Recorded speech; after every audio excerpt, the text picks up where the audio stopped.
When you start attacking another... Yo, y'all better get this lady, because I ain't got nothing. Please, listen. Nobody don't got time for this. Yo, get this old ass lady. You better get my Campus deal. Buckle up the antiques, guys. We have a man who's brought in a piece of the Victorian century to sell at the pawn shop. Get ready for a blast from the past. I thought this was one of the coolest compasses I have ever seen. It had brass around it. It was really in immaculate condition. How much would you really take for this thing? $150? It's an early century antique. I don't believe there's a great many out there. No matter how much you like the item, our Les here decides to do a little investigation before pulling out the big bucks. And take a look at what he finds out. There are huge collectors out there. I think I can make money on this thing if I can get it at the right price. He wants $150, and here you can buy it on the internet for $33. I was surprised at the price. Oh my! It seems we've uncovered a big old cheat. Now that we know the truth, let's gather our courage and confront the seller. Get ready for a showdown. I've been doing this a long time. Do I look like a idiot? No. How much you have it listed for on the internet? Don't think we're stupid. I understand. Come on. No, you don't. Because it's very rare that I get fooled. Here's the way it works. Take your compass and get your ass out of my store. Shark costume.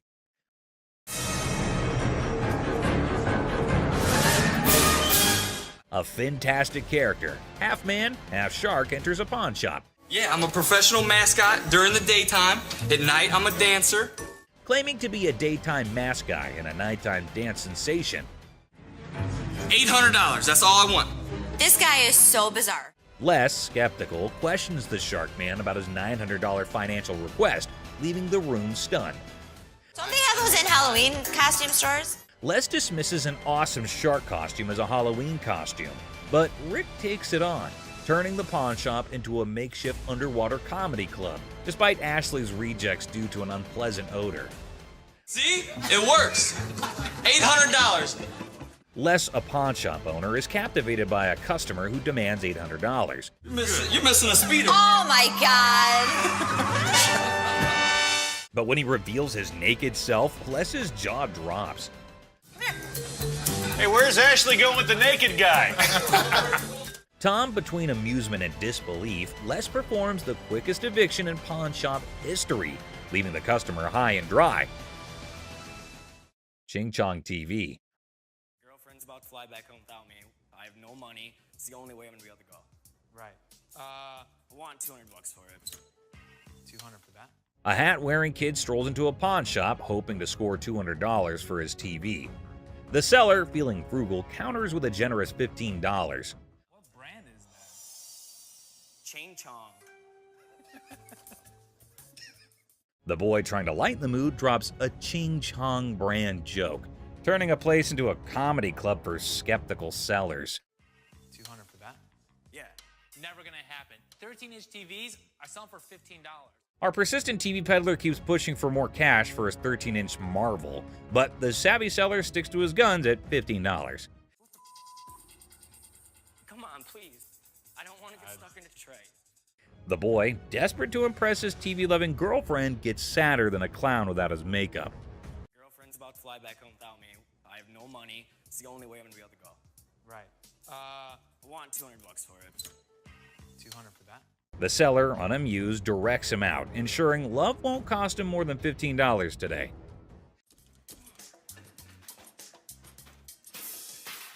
In a fit of frustration, our TV tosser storms out, giving the shop a kicking and throwing his TV into a dumpster like it's a basketball shot gone wrong.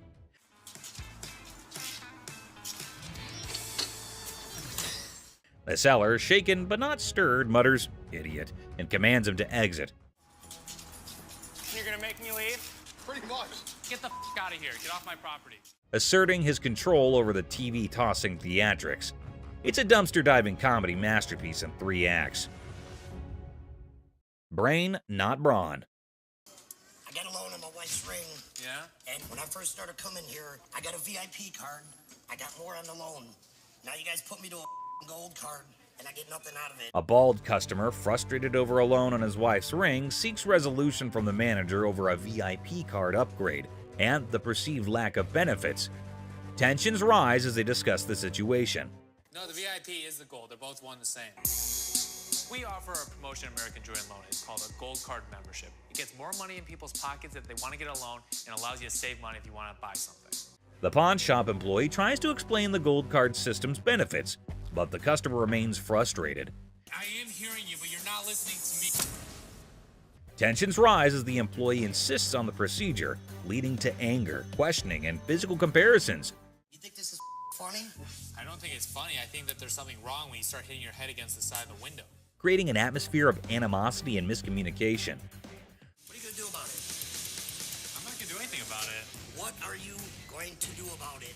The customer and employee engage in verbal sparring, escalating tensions. You need to get out of my face, bro. Okay, sorry, let me scoot back. Really? The guard asserts their position, urging the customer to step back. The customer refuses, escalating the confrontation, leaving the atmosphere charged with hostility and unresolved conflict. Hell no. You want some? Whatever you got to bring. Come on. The customer's unwelcome invitation intensifies, leading to an unresolved atmosphere. Hello. That's what I thought. The customer's confrontational tone suggests a potential fight, escalating tension and the possibility of a physical altercation. Volkswagen van. Hold on to your seats. A 1968 Volkswagen van, once owned by Dr. Death, rolls into the pawn shop. Les is on the case, exploring this piece of history. Weirdness level maximum. I have everything documented. How much do you want for this thing? I'm looking to get in the six figures. The seller dreams of six figures for the van, but reality check, Les, you wild card. The coin flip drama continues, with drum roll and laughter. Heads. Nails it in. Thank you. Thank you very much. Yeah. Perfect. Good deal. The van deal is sealed at 20 grand, leaving everyone amused and baffled. What a ride! No question. I proved to my kids I still got it. Les, the coin flipping legend, celebrates his 20 grand win. Laughter echoes as the deal concludes. The van's bizarre journey adds a hilarious chapter to pawn shop history. Ring drama. So what can I help you with today? I got this ring right here. I wanted to get it appraised, see how much it might be worth. Hey, listen up, people. Commodity Wild just happened at the original pawn shop. Imagine this dude who looks like he just rocked out at a concert stepping in, holding a ring that has probably seen more action than a library book. The crazy twist, he's not there to show it like a rock star. He's trying to sell the thing. I also wanted to know how much you guys would give me for it. Like as a pawn, and then I pay it back. Okay, when I give you an appraisal, that's not how much I'm gonna give you in pawn. So he's all proud, telling the pawnbroker how this ring is worth a ton of money, when, out of nowhere, a lady burst in like a storm. What the are you doing? She's on a mission to figure out why her precious ring is about to be someone else's fancy jewelry. Cue the dramatic music, folks. Why'd you take my ring? Well, I wanted to see how much it was worth. Bull. Now our rock star wannabe is caught red-handed, dealing with an angry lady dead set on getting her shiny thing back. It's like a soap piece crashing into a rock concert, and the pawn shop is the main stage. I just wanted to know how much it was worth, that's all. You're a liar. Why'd you take my ring? I'm sorry. What? Things get intense as the lady slaps the crazy guy not once, but twice. And suddenly, the whole place goes silent. You could hear a leg drop, or in this case, a ring hitting the counter. The other people in the pawn shop are stunned, wondering if they accidentally walked into a live reality TV show. You're a idiot. Can I just have my ring? Well, Yeah, he's it's the one that hers. gave it to me. That's hers. Just give me my ring. Our lady does not waste any time. She grabs the ring back, making it clear her bling is off limits. Right now. The embarrassed and confused rock star lookalike gets pushed out of the pawn shop by the triumphant lady. There you have it, folks, a ridiculous blend, up and a super dramatic autumn at the pawn shop. Turns out the real treasures are not just the bones for trade. Who would have allowed pawn shops could be this amusing? Stay tuned for the coming occasion of pawned out drama. Clown Prince. In a small pawn shop on the corner of Chuckles Street and Guffaw Avenue, things got really funny one day. A guy walked in with so much makeup on his face that he looked like he just stepped out of a play. The shopkeeper, who was used to weird stuff, tried hard not to laugh as the man approached, sporting a rainbow wig that seemed to stay on by magic. I need to sell this earring because my little red Corvette broke down. Oh, no kidding. Absolutely. Wow. The man, looking mischievous, whipped out a fancy earring from his pocket and showed it off with a big dramatic gesture. The shopkeeper, holding back a laugh, checked out the earring like it was some royal treasure. You know who I am, right? No. Who are you? You don't know who I am. But actually, it looked more like a toy you'd find in a cereal box than something fit for a king. 1,000. I'm just asking for 1,000 just to get my limo. No. That's not real. You gonna help me out? Excuse me? That's a real earring, but it's not real diamond. Are you kidding me? Ignoring the fact that the earring was probably fake, the guy started dancing like he was the star of his own circus. Prince, right? Prince, absolutely. Wow. He even gave himself a royal title, calling himself Prince. The shopkeeper, now thoroughly entertained, clapped along as the guy did his goofy dance. With a cheeky smile, Prince claimed the earring was a super precious diamond passed down from his clown ancestors. The shopkeeper played along, giving praise to this pretend royal jewel, while secretly thinking it would make a great prop in a comedy act. As the funny business came to an end, Prince, not ready to leave without a big finish, spun back to the counter and started another round of funny moves. The shopkeeper and his assistant struggled to hold in their laughter, tears rolling down their faces as the wacky Prince danced out the floor, leaving behind a funny feeling that stuck around even after the rainbow wig was out of sight. Boss's TV fiasco. Hey everyone, gather around because something straight out of a funny TV show just happened at the local electronics store. Imagine this. The big boss barges in like a storm on way too much coffee. Didn't I tell you guys to restock the TV shelf? Didn't you see I was just with a crazy customer? Yelling about wanting to grab some TVs. I mean, who does not suddenly crave a TV spree, right? Now, the poor workers are stuck between a rock and a high-tech place and cannot take the boss seriously. I mean, who could? It's like the boss watched too many action movies and thought today was the day to be an action hero with innocent flat screens. I gave you a job to do and you didn't do it? Dad, you told us we were like little kids. How does a baby know how to, do inventory? But stay, there's a twist. The main character, the boss, realizes things are serious and decides he needs backup. So, what does he do? Grabs his assistant like they're partners in a buddy cop movie. Hey, you know what? The hell with it. I'm gonna do it myself. Bobby J, do me a favor. We need to go pull some TVs. To help with this crazy TV mission. Because obviously snagging TVs is a job for a dynamic brace. Ash, Seth, right now. Right now. What? Right now. What's Let's up? just went down. What? Let's went down. But wait, there's more sitcom gold. Out of nowhere, another assistant rushes over to the boss's kids looking really upset. Why? Just went down. What? Let's went down. Dad, you all right? Well, turns out the master is now on the floor. Yep, the guy who was on a TV conquest is now chilling on the cold floor of the electronics aisle. Well, we have an emergency here. What happened? Did he say something hurt? No, he didn't say anything. We're pulling TVs. They call emergency services because apparently this is not just a shopping spree. It's a full-blown crisis.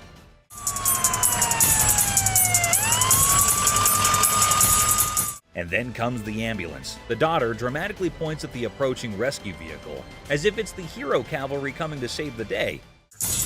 My dad's always been the strongest person I know, and right now he's completely helpless. I can nearly hear the wacky sitcom music playing in the background. It's so crazy, snaggletooth, and, well, just another day in the unpredictable sitcom that's real life. Stay tuned for the coming episode. People more adventurous with the boss and his search for TVs are coming your way. Crazy store comedy. What's up, Grandpa? Where's your costume at? There. Corey, that's not a costume. In a super silly store, there's this hilarious pair that could out-funny any comedy show. Watch this, an old grandpa wearing a hat that is seen way too many times, with a black band covering one eye. Right beside him is his son, with a hairband that seems to have its own crazy magnetic pull. A mix of colors that should not make sense on air.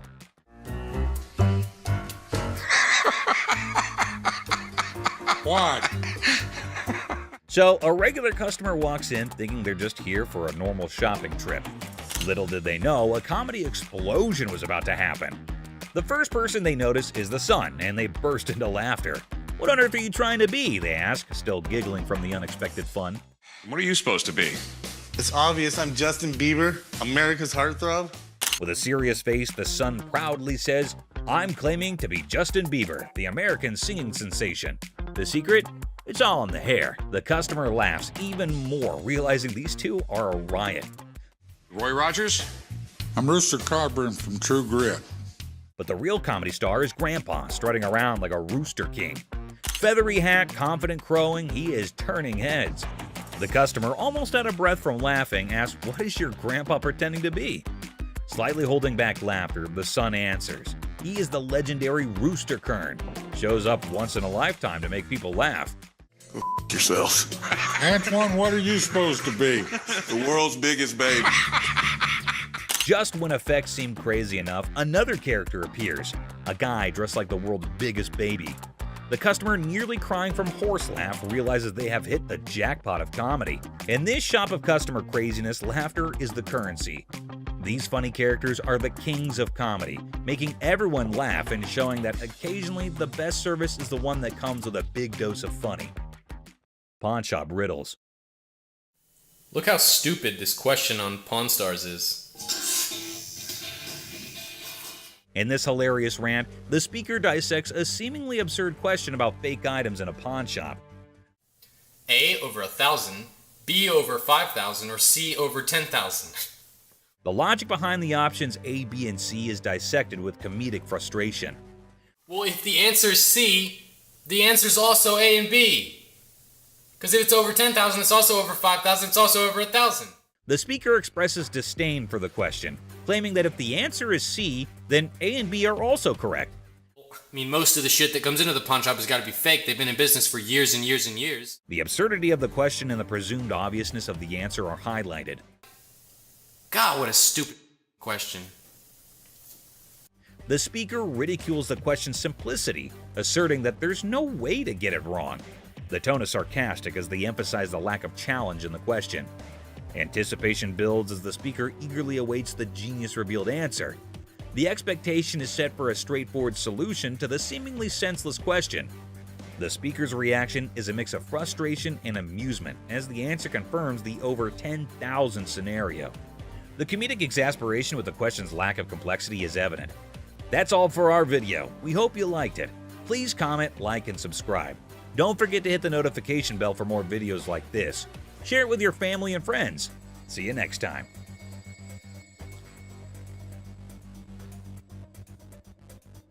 I mean, most of the shit that comes into the pawn shop has got to be fake. They've been in business for years and years and years. God, what a stupid question. Now back at the pawn shop, and this time we have a surprise because we've got a whole cast of characters in here today. Check out this lady starting off all cheerful and friendly, saying hi to the folks at the front desk.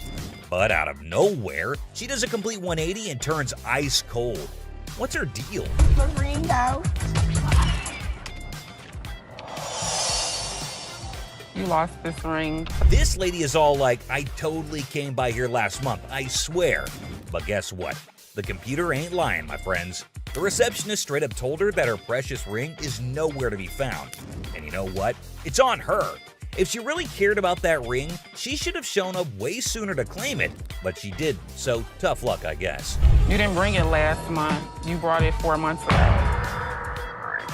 Now this lady is totally losing her marbles, you know? I mean, it's kind of dumb if you ask me. She should have just remembered where she left her stuff. But no. Instead, she's going off like some chatty old grandma, non-stop yapping about it. Give me my motherfucking ring and let me see a manager in this bitch. I'll get you a manager in this bitch. Oh boy, we've got a real character on our hands here. This lady just won't accept any responsibility, I tell ya. Hey lady, newsflash. It's your job to remember, not his. This is where she's really taking the cake and acting like a complete idiot. And get this, she starts pointing fingers at poor Les, blaming him for this whole mix-up. You got me f***ed up. Well, no, you got yourself f***ed up. No, you got... Can you believe it? I mean, come on, lady. It's clearly your fault, not his. Thank goodness for that bodyguard who swiftly stepped in and removed her from the scene. I gotta say, It's giving me secondhand embarrassment. Just look at the unending drama. Sorry that your grandma's ring exceeded its time limit. You made the mistake and did. But what we've got next will blow your mind. So it's just another day dealing with annoyed customers. This lady was supposedly waiting for 2 hours, or so she said. But man, isn't she a little too aggressive? Oh, you don't ignore me. Can I get some help? Now Ashley jumps in to handle the situation, but this lady won't even let Ashley speak for a single minute. Such a big mouth. You need some better help up in here. I've been standing here going on almost 2 hours. This lady just won't quit shouting, and to be honest, Ashley is so done with it. But you won't believe what this customer does next. It's seriously shocking. Because he told me. Excuse me. Seriously, what kind of lady does that? I get that she's mad, but why resort to getting physical when the manager is talking calmly too? Well, Les totally turned her down because it's just not worth that much. And this lady couldn't handle it, I suppose. You won't believe what she does next. Seriously shocking stuff. This customer walks in claiming she's here to get back the stuff she pawned off. But guess what? Buy. Not pawn. They were buy. Turns out she didn't pawn anything. She straight up sold it off. Man, this lady is clueless. She doesn't have her ticket and she expects someone to help her out? Seth tries to intervene, but it's pointless because this woman just can't grasp the fact that without the ticket, there's nothing anyone can do. If you bring me the ticket, I'll be more than happy to take care of it for you. I need my. Show me the ticket. I don't have my ticket. Now she's all paranoid, thinking people are trying to deceive her, and she's planning to take matters into her own hands. Uh-oh, that can't end well. At this point, it's best to just walk away, lady. Phone call. A little phone call? I'll be up here to handle y'all Who you having? This lady is refusing to leave until her brother shows up to give the pawn shop owners a beating. How messed up is that? Seriously, this woman needs to just shut up. Better be ready. For what? Because my brother's gonna come up here and handle it. Hey, sometimes you gotta stick to your guns. Well, after giving it some serious thought, the customer ultimately did decide this. It's a pleasure. We're gonna go surfing on home. See you later. And walked away from the deal. But wait, there's more. It's smooth sailing from here on out. And that concludes our thrilling journey through 5 super rare illegal items on Hardcore Pawn. Which of these were your favorite? Let us know in the comments below. Button and subscribe for more action. Until next time, peace out. Anything can happen on Pawn Stars, from crazy fights to unbelievable bargains. But these are the times things got out of hand. Kicking off with this episode, which is sure to give you quite a jolt.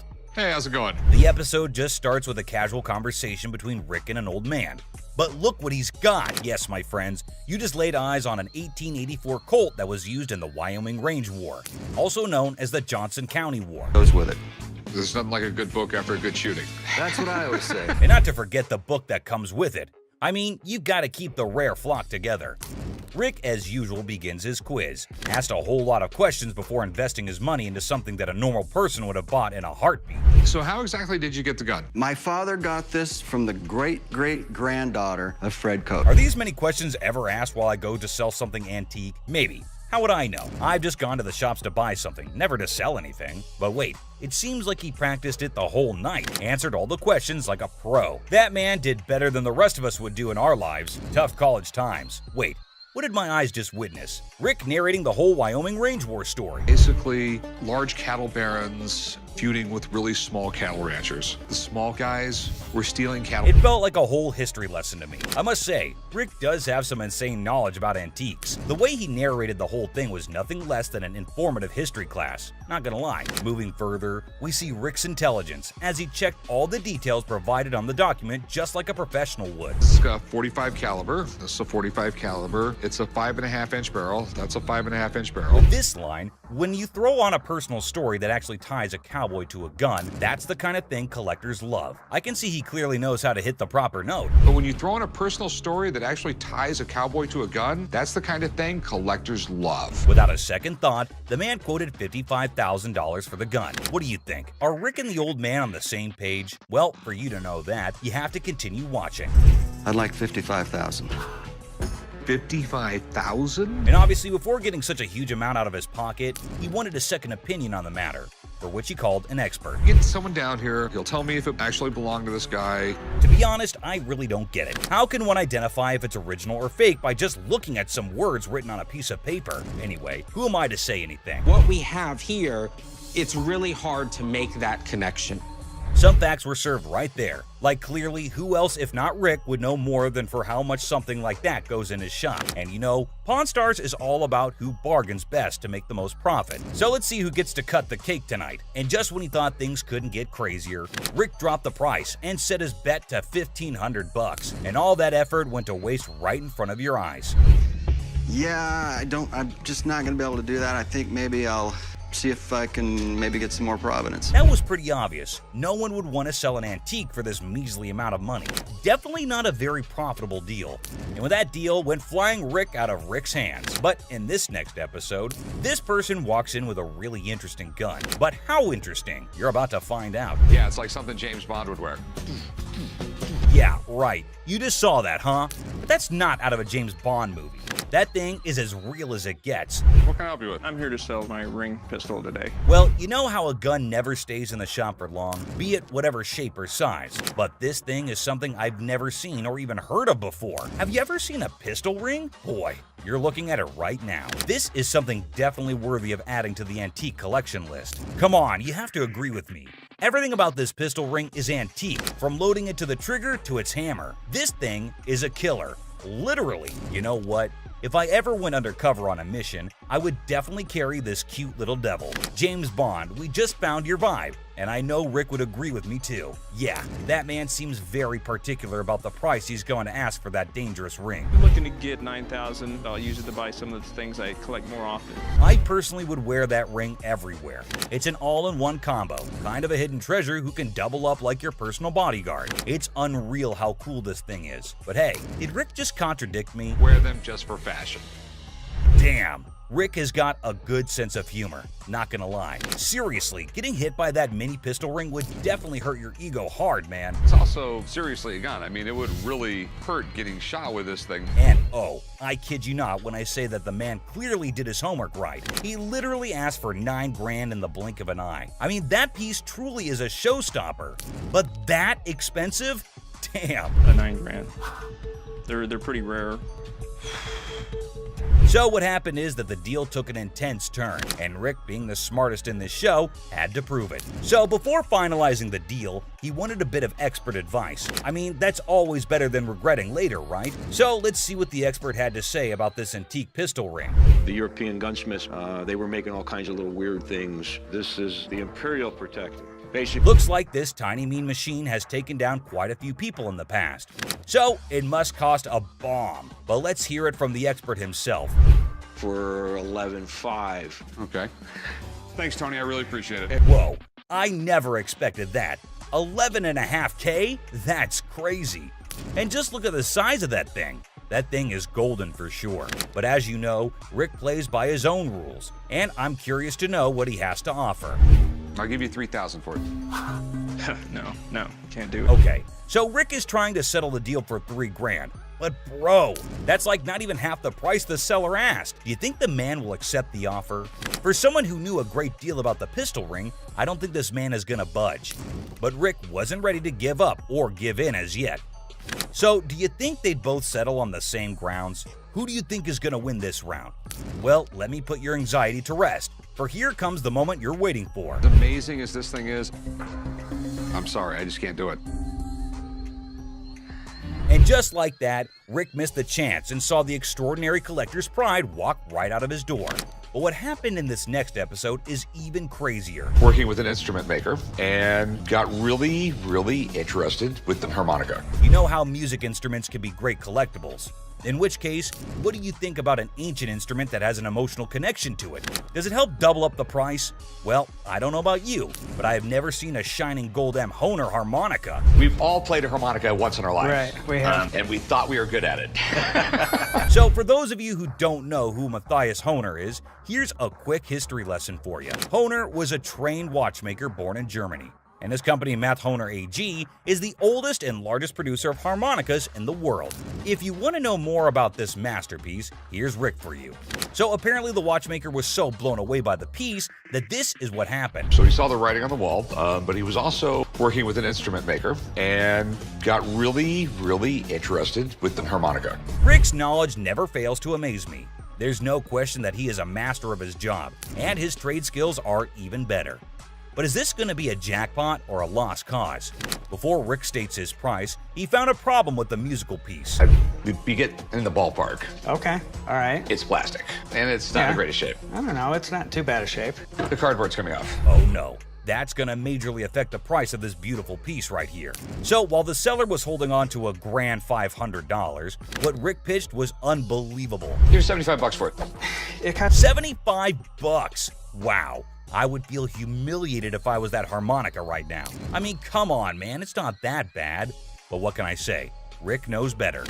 And the seller wasn't ready to back up, and even had a genuine reason for it. $1 to fill my truck up with gas right now. I can't take 75. I find the man reasonable. The least you can do is compensate his gas. But as you know, there are no emotions involved in business. Rick's not taken aback by anything, and sticks with his price, but he failed to grab the deal. I think he wouldn't mind much though, because the harmonica was plastic, and it was also peeling off in some places. So sadly, the seller needed to go back home with the broken instrument, and he couldn't even make enough money for gas anyway. Penny pincher. Get ready to chuckle. This hilarious video is all about a super energetic girl trying to convince her super penny pincher dad to hire more security for their shop. She's all passionate like, "Dad, we need extra protection." But oh boy, her dad's like, "Nah, that's just throwing money away." Adding an extra night security guard is The funniest part?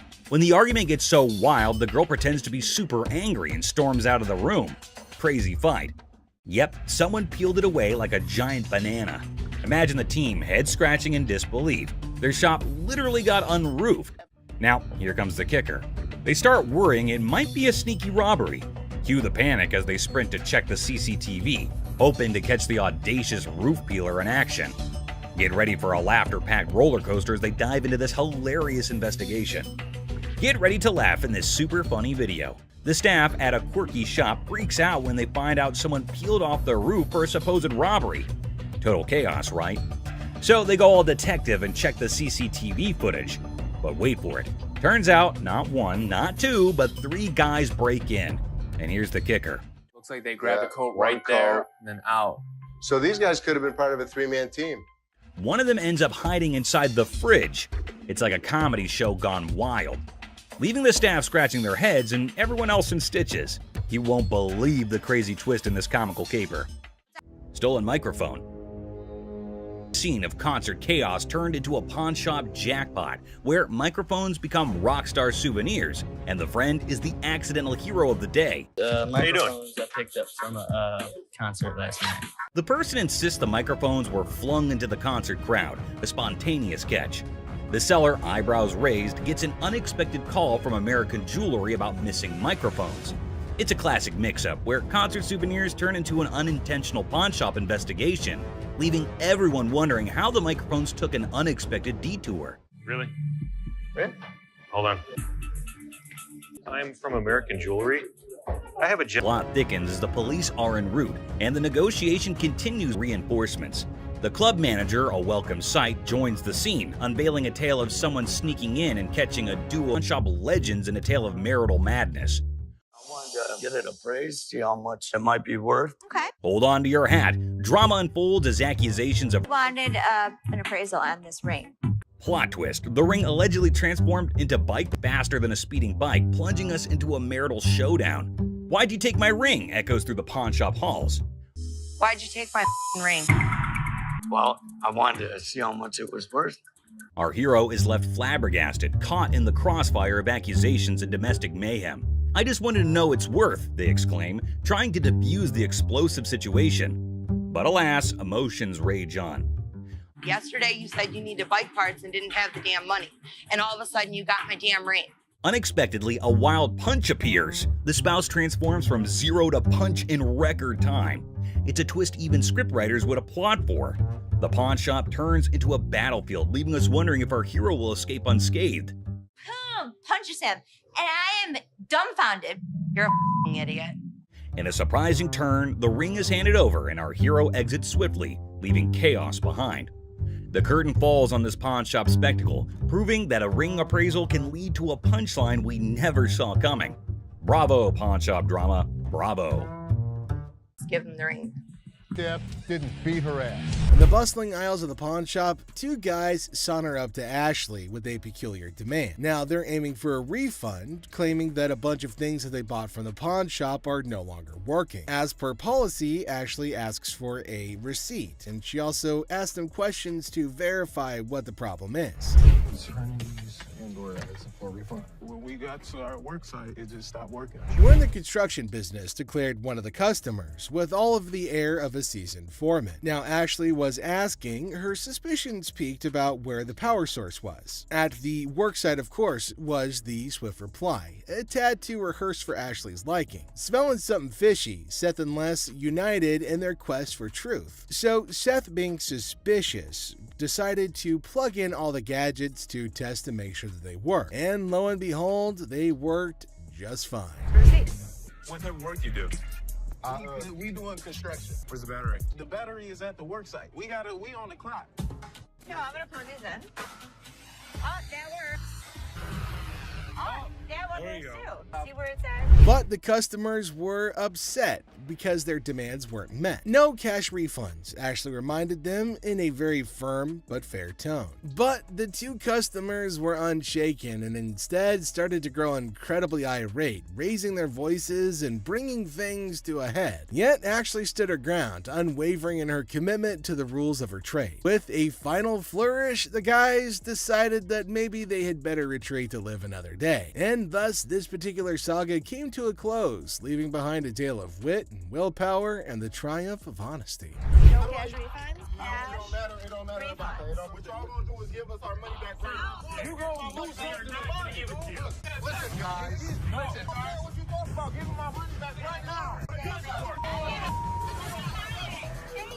This scene shows a frustrated taxi driver approaching a man waiting in line at a pawn shop and demanding money for a $90 fare. But the man's attention is on receiving the money, so there's an argument. Tensions escalated because of the man's insistence on waiting in line and the cab driver's irritation. The situation takes a comedic turn when a third party, including Ashley and Byron, unaware of the initial conflict, intervenes. Confusion ensues as they try to understand the situation, with the cab driver emphasizing his need for payment while the man remains determined to wait for his turn in line. The introduction of the man's girlfriend in the cab adds another layer of chaos to the mix. The cab driver chooses to take matters into his own hands as tensions escalate and violently extracts the man's girlfriend from the car. The man objects, and things quickly get out of hand, with the cab driver and the man at odds about taking the woman out. The taxi driver is demanding that the woman get out of his car, which makes the whole situation even more ridiculous. TVs for under $250, which prompts the customer to express her desire for $500. Les naturally balks at the request, stating that he can't offer that much. But the customer then starts negotiating, asking what she needs to do to get the $500 that she wants. Hi, I'm Les. Nice to meet you. Sure. I'm looking to get rid of this. Her breasts as a bargaining chip, asking if they're worth $500 to Les. Les, to his credit, responds with a little bit of a bemused expression, indicating that, sorry lady, they're not. The customer confidently asserts that her breasts are valued at $7,500, but Les remains unimpressed. He remarks on her attempt at a shady character browsing through merchandise with dubious intentions. Approaching him, Les demands an explanation, only to be met with a flimsy excuse about being kicked out of his mom's place. The guy then tries to pawn items off as coming from his mom's basement, but Les sees right through the charade. Now tension rises as insults fly, setting the stage for a showdown between Les and the would-be thief. Les throws the guy out of the store because he's tired of his antics. But when the man won't go, Les has to call in reinforcements. Enter Byron, the burly bodyguard, who snatches the man and carries him expertly out the door. Byron manages the issue with the dexterity of a bulldozer making room, making for a show-worthy scene. But just as Byron is leading the guy outside, his pants decide that they'd rather pull around his ankles, exposing a little bit less than friendly underwear. But that's just the icing on this whole dumpster fire of a day. As Les sees the guy's humiliation happen, he can't help but laugh. And without warning, another day at the pawn shop comes to an end, leaving us all to wonder what mischievous adventures lie ahead in this crazy world of wheeling and dealing. Stand up. And what an ass that. The scene starts with Ashley getting a bit annoyed, telling the customer not to test her patience. Now she's in a hurry and warns them to speed things up. Then the customer tries to copy Ashley by snapping their fingers, but Ashley quickly shuts it down. She acknowledges the imitation, but firmly puts them in their place with a clever comeback. Even though they're joking around, Ashley still shows that she's in charge and she's not going to be disrespected. Don't get me, I'm gonna get very, very angry right now. Okay. And if you can like hurry it up, then that's better. I can. Hurry it up. Okay, you ain't gotta snap the fingers, sweetheart. I was just imitating it. Okay, but you ain't gotta go that far. You behind here. Oh. Okay. I don't really have all day for this. You want 20? I want 40. Things escalate when Ashley catches the customer imitating her again. This time, she's not as amused. With a mix of annoyance and humor, Ashley tells her to knock it off. She's not playing around anymore. Finally, she wraps things up with a funny twist, saying goodbye with a playful fake travels instead of the usual safe travels. It's a perfect ending, showing Ashley's authority and humor all in one. Safe travels. Safe travels. The customer, hopeful for a good deal, brings in an item to pawn. Despite his expectations, he's offered only $20, leading to frustration and disbelief. Yeah, man, I'm trying to see how much I can get for this. I'm trying to get at least 100 for it. I might have got 20 times, but I won't be able to get that for it. So how much can you give me? $20? I'm more or less helping than anything. Man, I'm gonna need more than $20 for this, man. Les throws the guy out of the store because he's tired of his antics. But when the man won't go, Les has to call reinforcements. Enter Byron, who snatches the man and carries him expertly out the door. What's your offer, Jay? 20, which is probably more than I would even offer him. I need my money. I understand. Need at least $100 for this. You paid $200 for that, I overheard? Yeah, I mean, really, you paid $200. I'll sell you like 4 of them. I need more than $20. Why is there more staff out here? And I see another irate customer in line. That's all I'm giving you. Period. Despite attempts by other staff members to calm the situation, the customer's anger continues to mount. Profanities fly as the customer remains dissatisfied with the offered amount. I'm the manager. Oh, you are the manager? I'm the manager. You're the manager? $20 for this. I've been waiting for an hour. Yeah, take your out of here. How about 100? You can give me what the I'm gonna do with $20. Don't know.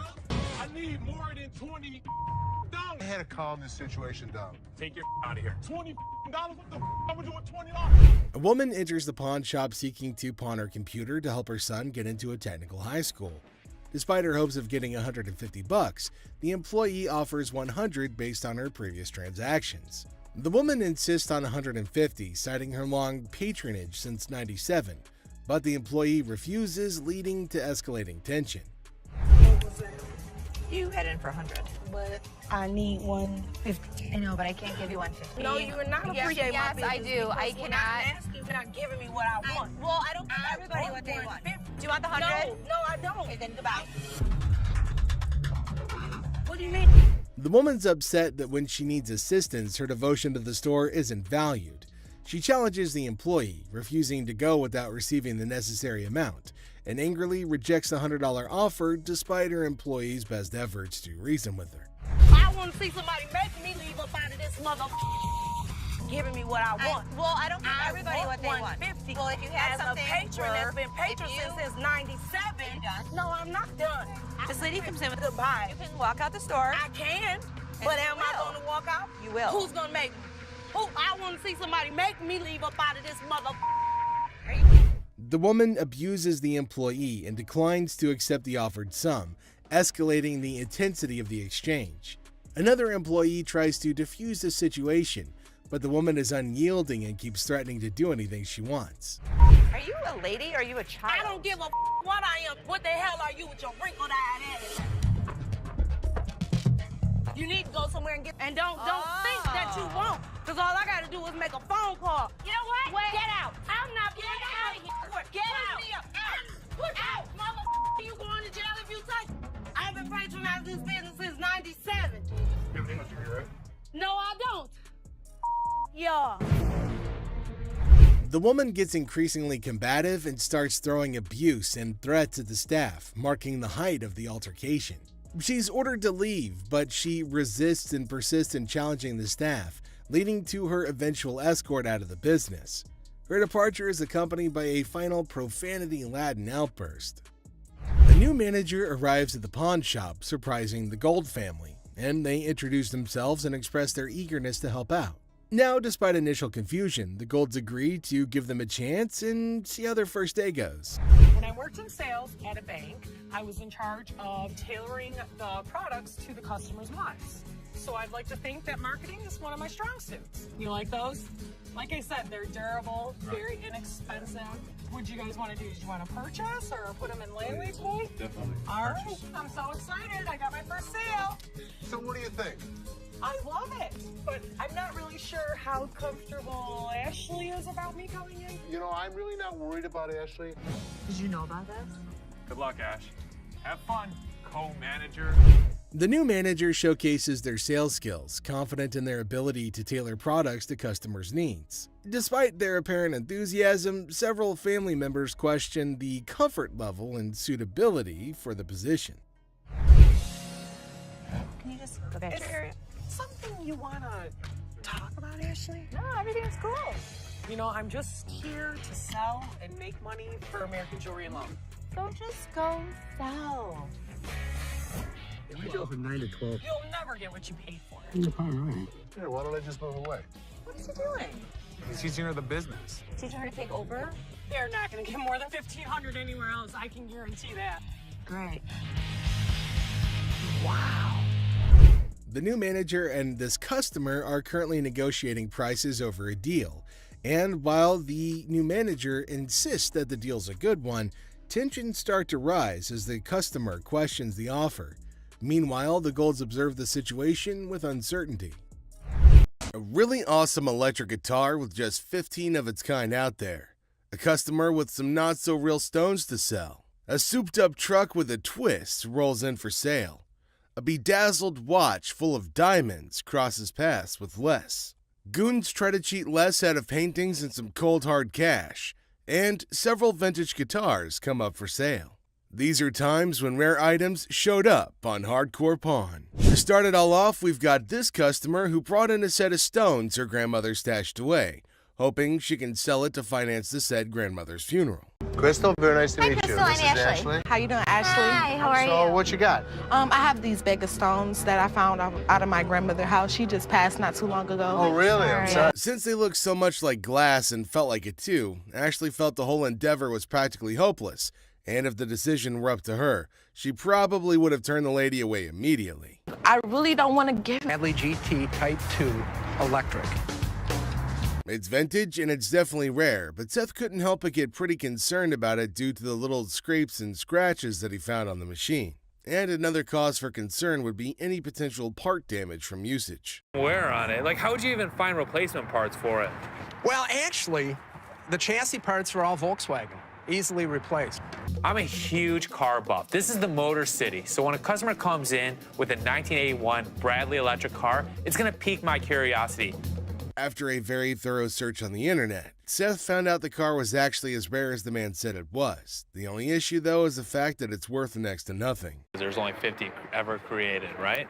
So I can appreciate the fact that you want 50,000 for it. The one that I saw selling was under 10K. There's no way the seller's going to take that deal unless he's in dire need of money, so it just seems as if Seth is trying to chase him off. Yeah, I just can't do that. Yeah, no, it's a cool car. Yeah. It's tough. It's tough. So, Appreciate it. appreciate Thank you very it. much. Yep. The store has had a lot of rare vehicles brought in, but this truck is definitely one of the coolest, if not the best yet. How you doing? Nice to see you. Wow-wee. That's the biggest truck I have ever seen. It'll be a thrill to take a ride in this beautiful behemoth, so it's quite easy to understand how Les and Seth were feeling as they got to ride in the truck. What makes it kind of fun is you can always play with the steering on it. Then you can freak people out going sideways. Oh, geez. Awesome. The extra controls out back was just too cool to be true, and Seth wanted to do the honors by testing it out himself. Turn. Let's go. Yeah, he's good. Hey, I'm good. I'm good. Woo-hoo. Whoa. As they settled in to negotiate on the price of the truck, it was quite obvious that the truck would be worth a back-bending amount. Material costs, the painting. So 70 grand wouldn't buy it. No, sorry. 80. Seth really thought his father was going to go for the deal despite the big figure involved, so he kept on sending scathing glances his way. Thankfully, Les managed to pick up on the cue. I would love to drive it in the winter. I would love to drive it in the summer. I'd like to drive it in the spring. I'd like to drive it in the fall. 90 grand. 95, we'll do it. Come on, let's go. The truck might be super nice to have and ride around in, but to sell it might be really difficult to do. After all, there's no way anyone would actually think to waste that amount on a ride unless they're super rich. The way to do business is to invest in stuff. Yeah, but you're investing in something that you thought was cool, not something that we can actually make some money on. Seth, it's cool. There's no doubt about it. This customer brought in a really nice high-end watch that he's got that's been completely bedazzled with numerous tiny diamonds. Beautiful watch. Okay, tell me a little about it. Well, I traded this watch about 2.5, 3 months ago. Very high-end watch. How much did you want for it, sir? I would like to get 36,000. It looks nice and all, but Les felt there was something wrong when he noticed the state of some of the parts of the watch and how worn out it was. We get a lot of counterfeits around. So can you come back in about an hour? No problem. Perfect. I'll see you in about an hour. Thank you. To confirm if this deal is worth taking, Les scheduled a meeting with the man for later, using the time he's been afforded to get it checked out. Tell me. Somebody had it open. You can see how screwed up they made those screws. 9954. Okay. Do me a favor. Tell me if the watch is counterfeit. Still trying to plan their next move after they got their hands on a couple of super rare paintings. The Golds are dumbfounded when an individual called in claiming the paintings are his. I apologize for interrupting, but there's a guy on the phone. He says he's the guy who owns the artwork, and he's really pissed. What line is he on? With no other option, Les had to talk to this character who's bumbled in to disrupt what could have been the deal of a lifetime. Oh, it's my pleasure. About my paintings Okay. that Dina Jones and Anthony Erickson brought to you. Who owns the paintings? I do. The guys who brought the painting went even further with the whole scam by making up stories in their bid to convince the man. So, Do you know Dina from past dealings? never. Well, they've lied to me and told me you knew her dad. The owners of the property.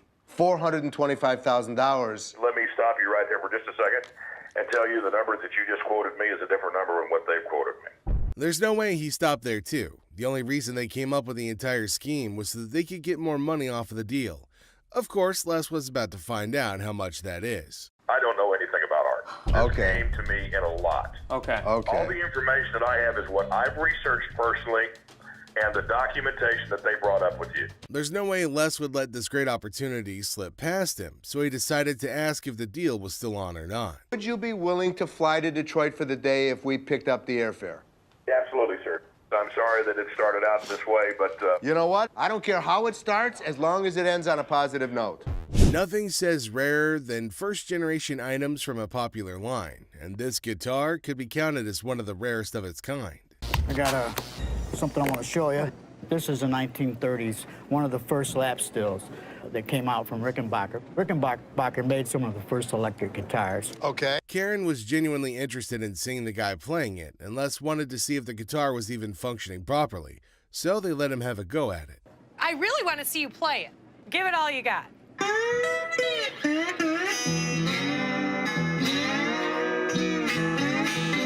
Why do you want to sell it? Good question. That is a good question. Yeah, why? The mortgage is due again. This is the first of the... Ain't that a bitch, you know? At least now they know that he's willing to sell something so precious, but the most important question of all, how much is he hoping to sell it for? How much you want for this thing? I want $2,000 for it. Why? Because this is one of the first lap stills ever made. Who cares? $950. You wouldn't take it? That's just downright disrespectful in a way, but since the customer needed the money pretty badly, he had no option other than to bear with it. We went online and we realized that these guitars aren't selling. I don't have a long time to hold out on an item. We need to buy it, turn it, make a profit. Seeing his chance of getting the much-needed cash slowly drift away, the man tried to lower his price by just a bit. So if I offered you $400, I wouldn't do it. You want to give me $600? Trying to help you out. I know, but... $400? No. I'm not going to do it. All right. Faced with crushing bills and without the means to pay them, this lady and her son had no choice but to bring these precious guitars in their possession. We all got them. These were my great uncle's guitars. So, these were your uncle's? Yes. With tears in her eyes, the woman seemed quite reluctant to hand it over. After all, it's something she got from a deceased family member. But faced with a choice of either losing their house or keeping these items, it's obvious which option that she would choose. How much do you need? $3,500 would put our bills intact. I'm sorry. No, you're all right. You're all right. Whoever had them enjoyed them. After checking the guitar out himself, without preliminary knowledge whatsoever, he knew this guitar was definitely something nice, and since Les wasn't around, all he could do was offer within the limit and hope for the best. 18? 18 would be okay. Look, You seem happy. This man brought in his 1972 Cadillac, hoping he could get something for it after years of having had it in his possession. How you doing? Hiya. What brings you in? I'm here to sell my 1972 Cadillac Eldorado. Seth tried to check the interior of the car, only to discover it isn't exactly as broken in as he said it was. Is the car breaking? Oh, no. It's falling apart. Yeah, no, don't do that. No, it's old. Look. Barely broken in. Look at that color. The guy's just trying too hard at this point, but smells and the like can be fixed later. But is everything okay with the engine? How much are you looking for? $23,000. Really? Why? This car is an award winner. Yeah. The car is definitely unique, but from the supposed smell and all, it's just too much work to actually get something for that price that'll still cost more money in order to get it to tip-top shape. You know, but we're actually not interested. Are you interested? I mean, standing this far back, I smell it. I'm sorry. I can't sell something like this. Sorry about that. No, Josh get that he's in desperate need of money, but the pawn shop's not going to give him a cent more than what his ring is worth. He bet the staff at the pawn shop. The man walks in with a unique Native American artifact, and Seth loves it. Things go south when the seller uses Ashley's joke on her. Now, Ashley doesn't like it, and Seth isn't helping matters either. The problem is that Ashley is too emotional to be a businesswoman sometimes. So, the pawn shop loses an artifact because of an innocent joke that was even apologized for. And to think that Ashley started it makes it even more ridiculous. Good. How you doing? Got a few Native American artifacts here for you. This is a tomahawk right here. This is the war club. Resembles you, doesn't it? It's closer to you. It is, right? It's the same color hair. 90 bucks? No, actually, I'm not interested. He was rude, Seth. He was just joking. He was not joking. My sister takes things way too personally. He was rude. Why do these guys think they're entitled to money from the pawn shop? Like, there's no law that forces the pawn shop to buy an item from them. I'm just looking for a couple dollars, you know what I'm saying? To be honest, I don't think we're gonna take them, brother. You say what? We're not interested. American jewelry. Where the is the loan at? Don't try to stare me down either, cause y'all gotta close. This mother thought he was a badass. As you can see, I'm a badass. They say to be confident when making an offer, but this guy took his confidence freaking overboard. What part of Les does not need his services does Mark not understand? Do you have a company out that does any of your, watches your lot or anything like that, takes any of the cars out? We do. Okay, how's that working out for you? It's working out great. I'd like the opportunity to maybe go over some paperwork with you. We don't have that problem because we have fences around the building. Well, we've done a couple other business around here. I don't think you're understanding what I'm saying. This is gonna be our business as well. No, it's definitely not going to be. I'm not interested. You old Here's man, the way you it's and you gonna guys work. are running this sale right here. Here's the way it's going to work, sir. You can leave nicely or we can throw your ass out. Again, anytime soon. You start dealing with this particular crazy lady, and there's no way she's gonna turn back now. Follow me no more. I won't come back in this bitch. All the motherfucking times I've been coming in here giving y'all my motherfucking and this is how I'm getting treated, y'all. Les gets this customer who's trying to sell a watch she apparently won this one, all right. After reading through one of their ads, this lady came over to make a very odd inquiry. I was trying to find out because your sign was saying that I can get 30 days of free cash. Well, she read all right, but she didn't quite understand it at all. The customer came in hoping to pawn his rosary, claiming it was an antique. It's been passed down from generation to generation to generation. Now it's mine, and I'm trying to put you in the game with this crystal. Just because it's old doesn't make it a really valuable item, but it seems this man doesn't want to acknowledge that at all. So, how much can I get? Well, you can't get anything.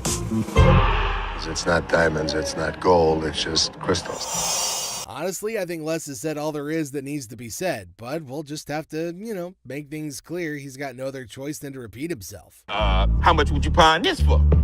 I won't take that in pawn because we only take precious metal. Well, this is precious. To you. To me. With his demeanor through this whole thing, it's pretty clear at this point that this guy's gonna be trouble. Work something out, man. No, I can't take it, I'm sorry. Well, I think you need to work something out with me, man. Trying to strong-arm the poor guy isn't exactly the right way to conduct business. Tell him it's antique, man. Nope, it's not antique, bro. I don't want to talk. Me and you. No deal. Deal.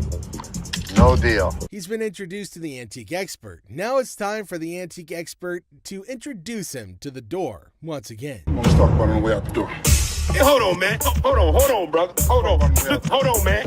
Hold on. I can leave on my own. Hey. This customer is saying something about a gift and how she needs a refund. This customer came in to pay off the interest on an item she's pawned earlier, even though it was way past the due date. How are you? I don't know. I'm about to see. Okay. So you want to pay off your interest today? Yeah.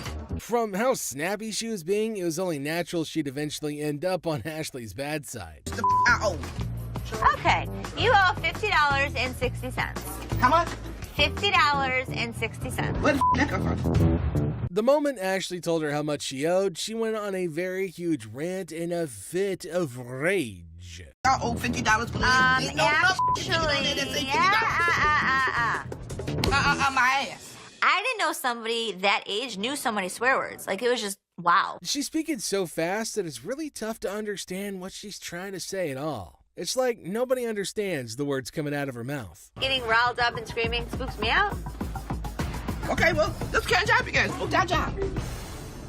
Yes, spook that job. What can I say? Ashley tried to be as patient as possible with her, which is a first if you're new to the show. It's called Yiddish. What the is a Yiddish? Yiddish with a Y. Well, I understand that either. I understand Ethiopian. How about that? The customer would eventually wear her patience thin with her obnoxious attitude. You can pay after interest. Actually, you have three. You can pay after First interest. First it was one. First it was two. Now it's three. Can you please make up your damn mind and tell me what the I got to do? Just like she's always done, Ashley decided to screech her answers back in an attempt to match your energy, since her previous attempts didn't really get very far. Okay, then go pay $50.60 and come back when you want to. Where is your boss at? I'm the boss. Now what? This customer was trying to sell a piece of jewelry that didn't exactly hit the specific weight to make him eligible to get the amount that he wanted to sell it for. It doesn't weigh enough for us to take it. Ain't no gravity in my... That's a pretty bold request that he's made, especially to an employee of said store. He wants me to take my jewelry off and put it with his so I can give him more than $5. $5. $5. I'm sorry. That's all we can go. We're just not interested. $5. We're not interested. Before he can hold everyone else up, Les manages to get him away from the window. Thank you. So I can't get, nothing for it? Nah. Ain't nothing gonna work? We're not interested. Can't nothing go with it? I don't know what else you got to go with it. I ain't got nothing to go with. I'm asking y'all for something to go with it. Instead of just getting out of the store after all their business is over, this man decided to take a seat in one of the chairs in the store, which is a big no-no. No, he makes an offer his employee can't resist. Everyone enjoyed that, even Rick, especially Rick. I'll buy you lunch for the week.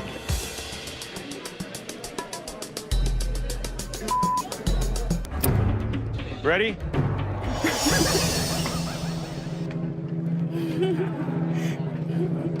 Seth closes a deal with the pacifier-sucking lady, and we can all agree that he made the best of the deal in every way. Would you suck it for 20 bucks? So 300. Sure. You want to do it? Great. Thank you. For $300, she got a good deal and we got a good deal. This customer walks in with Travisky crystals. Seth has no idea what the hell these crystals are, but he knows what this woman has is not real. My grandmother gave me that ring before she passed away, and she told me that they were Travisky crystals. I'm not interested in your crystals. No, I'm not going anywhere until you give me some money for my crystals. Do you not understand English? The crystals may be fake, but not everything about this lady is fake, and she does her best to make that point to Seth. Me, personally, I'd rather buy a Kyber crystal. Something that's real. Really? These right here, they're real. They're real. Can I get some money for those? So you know what? All this fake ass. You don't know no crystals when you see a mother. Yo. Have you ever seen a devil walk into a pawn shop? If you haven't, then you're in luck. The next customer to walk in claims that he's the overlord of hell. Seth. They call me the devil. That's some freaky there, boy, let me tell you. Yeah. Yeah, he was a devil. Sure he was. Les doesn't care if this man is a 2,000-year-old fallen angel. The pawn shop owner is going to make a deal with the devil if he can make some profit from it. How long did it take you to get all these tattoos? Probably 2,000 years. How old are you? 2,500 years old. Tell me what you give me. The merchandise is worth scrap value. I could have gotten $650 for this stuff. I take $650. I can't give it to you. Sorry. Two old men come into the store looking to sell a computer that could go for a lot of money, if they sold it in 1997. We need some money. We're going to out west. We killed all the deer in Michigan, so we got to go out for bigger and better stuff. Most people don't get that aggravated when they bring in, like, ancient artifacts. Yeah, people collect these. Oh, they're antiques now. Both men don't want to leave without any money, but one look at security changes their mind. But that doesn't stop them from stringing along a list of profanities at Les and Seth. 0. How many times do I need to tell you? We're not interested in. Leave the store. I'm not taking it. Have a good day. Usually things calm down once the noisy customers are thrown out, but this time it gets even more chaotic. We're even treated to an unexpected showdown. I did not drop it on accident, man. I didn't break it. I thought it was you, man. Oh, that's good. Two men come into the store and make the weirdest purchases. While Les is happy to make sales, his curiosity gets the better of him. You certainly won't believe what these men want with these items. I was looking at the chainsaws over here. We have chainsaws. You make us a deal on both of them? Sure I can. So what's all this stuff for? Home defense. What? Is that what The you put around zombie your yard? apocalypse is coming. Where other people see weird men, Les sees dollar bills. The veteran pawn shop owner goes into full salesman mode and makes even more profit from the hardcore zombie killers. Zombie apocalypse? But you know what? As long as they were buying, I'll listen to any bull they have to throw at me. Thank you very much. I'll have my guys write you up. I think we got a pretty good zombie kit today. Got us some chainsaws. You know what, Rich? You, get out of the store! Hi, did you say get out of my way, you bitch? Although he successfully delivered punishment to Tony, Les failed as a boss when he refused to try to know what could have led to the issue. How many chances can I give this guy? Ashley, how many chances can I give you? Me? You! Seth calls in Ashley, Seth, and Karen over to his office to go over the results he got from their mystery shopper. While making rounds through the shop, Les finds out Rich wasn't in his post. Where the hell is he? Rich! Seeing that Rich had left the business in a bid for pleasure, Les calls him over for a chat in his office. I'm looking for you in layaway. Where the hell are you? I gotta sit in layaway all day long and just wait for something to happen. I needed to take care of something that was out on the floor. Les threatens to fire Rich, who had been a loyal employee at the shop for over 20 years. Karen attends to a couple who come in looking to buy a ring. Being as helpful as she can, tries her best to give the details of the ring the lady picked. However, she seemed a little bit unsure with the way she was explaining, so Ashley approached with the hopes of help. Conversation starts normally enough. You might even call it pleasant. The intent behind the customer's visit to the shop is adorable, but the valuation of her gadget is high. It's worth less than $500 to Ashley. How much would she be willing to give to the devoted girlfriend? I need a laptop. This has happened before. I'm waiting for 20 minutes and Roddy doesn't show up. This attends to a very strange customer who walks into the shop with an imaginary companion. A man walks into the shop with hopes of trading in his faulty phone for another. Download it. Just asking. The customer reveals he didn't bring a receipt with him. A very fatal mistake. Receipt. Just get me enough. That's all I'm asking for. As soon as you give me that receipt, I can see what I can do for you. So Clearly, I have you to need tell to either you fix this that or... without the receipt, there's nothing I can do. Hi. How you doing? Good, how are you? I asked for a chinchilla scarf. Yeah. And you sold me a rabbit. This look like chinchilla to you? How much did you spend? Do you remember that? I know I spent the grip. Grip. Ashley tries to get a handle on the situation at hand. Okay. How do you know it's rabbit? I guess my girl told me. She threw it back at me and told me this ain't chinchilla, this is rabbit. After the customer revealed how she came to the conclusion that the item was a fake, Ashley denies having sold the item to her. I didn't sell you this. You sold me this. Do you have your receipt? I don't have a receipt. It's in your... The receipt's in my... To confirm if she really bought the item from the shop, Ashley asks for a receipt. However, the woman maintains a confrontational stance. You sold me this for real. I ain't leaving here until I get money back.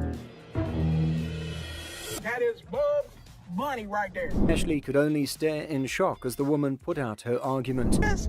Look at it. It's flat through there. Look at that. Ain't nothing chinchilla about it. I want my money now. Take that home if you want to, but I want my money, that's all. That was nice on you. Well, Byron tried to escort the woman out of the shop before the situation got worse. man, I spent your money up in this bitch. Why you so violent, girl? Go on up out of here. Try to be nice to you. Now you're gonna leave it? You wear that. Two ladies walk into the shop, heading over to the redemption section of the shop to reclaim a ring they'd allegedly bought. Nothing wrong with the pawn ticket they brought in immediately. Les decides to head over to confront the woman who had taken to harassing his employee when she failed to...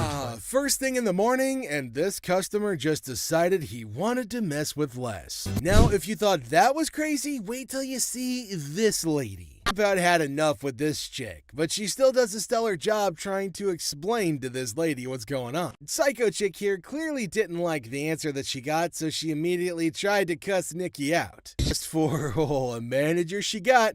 However, she's gonna be really disappointed since she's done the worst she could possibly. Here's another time Nikki had to deal with another crazy customer who came in to make some very unreasonable demands. My what? ID or your ticket. I don't have no ticket or no ID. My stuff was stolen and pawned. So what's the point of getting her name when she wasn't the one who pawned the item in the first place? It just makes no sense. We need him or the tickets. Or What you need him for? He ain't even nowhere around. Is it his name? Boosie, I'ma call you back. If her grown boyfriend doesn't know his way around, how did he make his way to the store then? And if she really was in the right mental space, she should have known that she could just, bring him along. Well, you have to make a police report. I need my stuff. A police report. Do it like I called the police. Since she clearly said it was stolen, a police report would have been the next best thing to do, apart from getting the thieves to come get it for her instead of going on a crazy rant. But if it was rational, we wouldn't be covering it. So did you make a police report? Can't do it back here? I'm not the police. Look, I just want my... Ashley's not one to back down from the challenge, so when this lady threatened to get violent with her, she immediately stepped up to that challenge. Hashtag popcorn. I'm not leaving out of here. I get my out. Now. I'm not leaving out here till I get my... The door's right there. Seems she was at least conscious enough to know that there's no way she could ever dare touch Ashley with security around. Kathleen! Okay. Oh, please. Bye. See ya. No. Next up is this crazy lady who came in yelling her lungs out in the store without minding the fact that she'd be inconveniencing others with her really loud bellows. Also, she might want to choke down a mint. I could smell that crap from here. Me like that, who the hell you think you talking to? No, I'm talking to you. You know what? I'm gonna come and show your bitch ass. If she knew she wanted privacy, then she could have tried to, make her call more freaking discreet. Ma'am. Hold on. Hey, lady, This is our... Don't follow me. Do not follow me. Okay, well, I can't have you screaming like this, so what do you want me to do? You know what? Hold on. Let me finish with this lady, because I don't know who the she is. When Ashley insistently begged her, she finally decided to end the call. Unfortunately, that didn't stop her from continuing to yell at the top of her lungs. Some babies just need a bottle and a burping. Miss, get somebody to help me, please. What do you need help with? I need some help with my rings right here. Take off your ring? Wait, you just walking up on me, like, can you see my rings? I don't even know who you is. Ashley decided to adopt a really funny tactic in dealing with this particular crazy lady. She decided to annoy her until she leaves. If only that worked with my in-laws. Can somebody else help me? Because you... Ma'am, I can help you walk out the door. No, you're not going to help me walk out the door, because I'm not going out the door until I get some help. That's what I came in here for. Now, can somebody help me other than you? No. Ashley seemed to be having fun dealing with this particular crazy lady, and there's no way she's going to turn back now. Follow me no more. I won't come back in this bitch. All the motherfucking times I've been coming in here giving y'all my motherfucking and this is how I'm getting treated, y'all.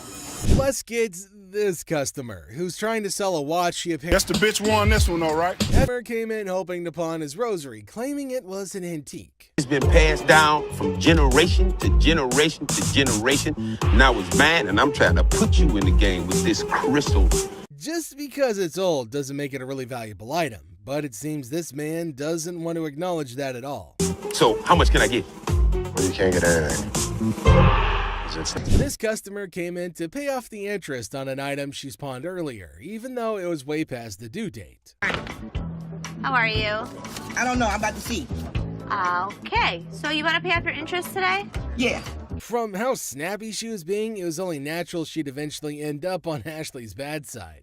I owe. Okay, you owe $50.60. How much? $50.60. Where the that come from? The moment Ashley told her how much she owed, she went on a very huge rant in a fit of rage. I owe $50 for my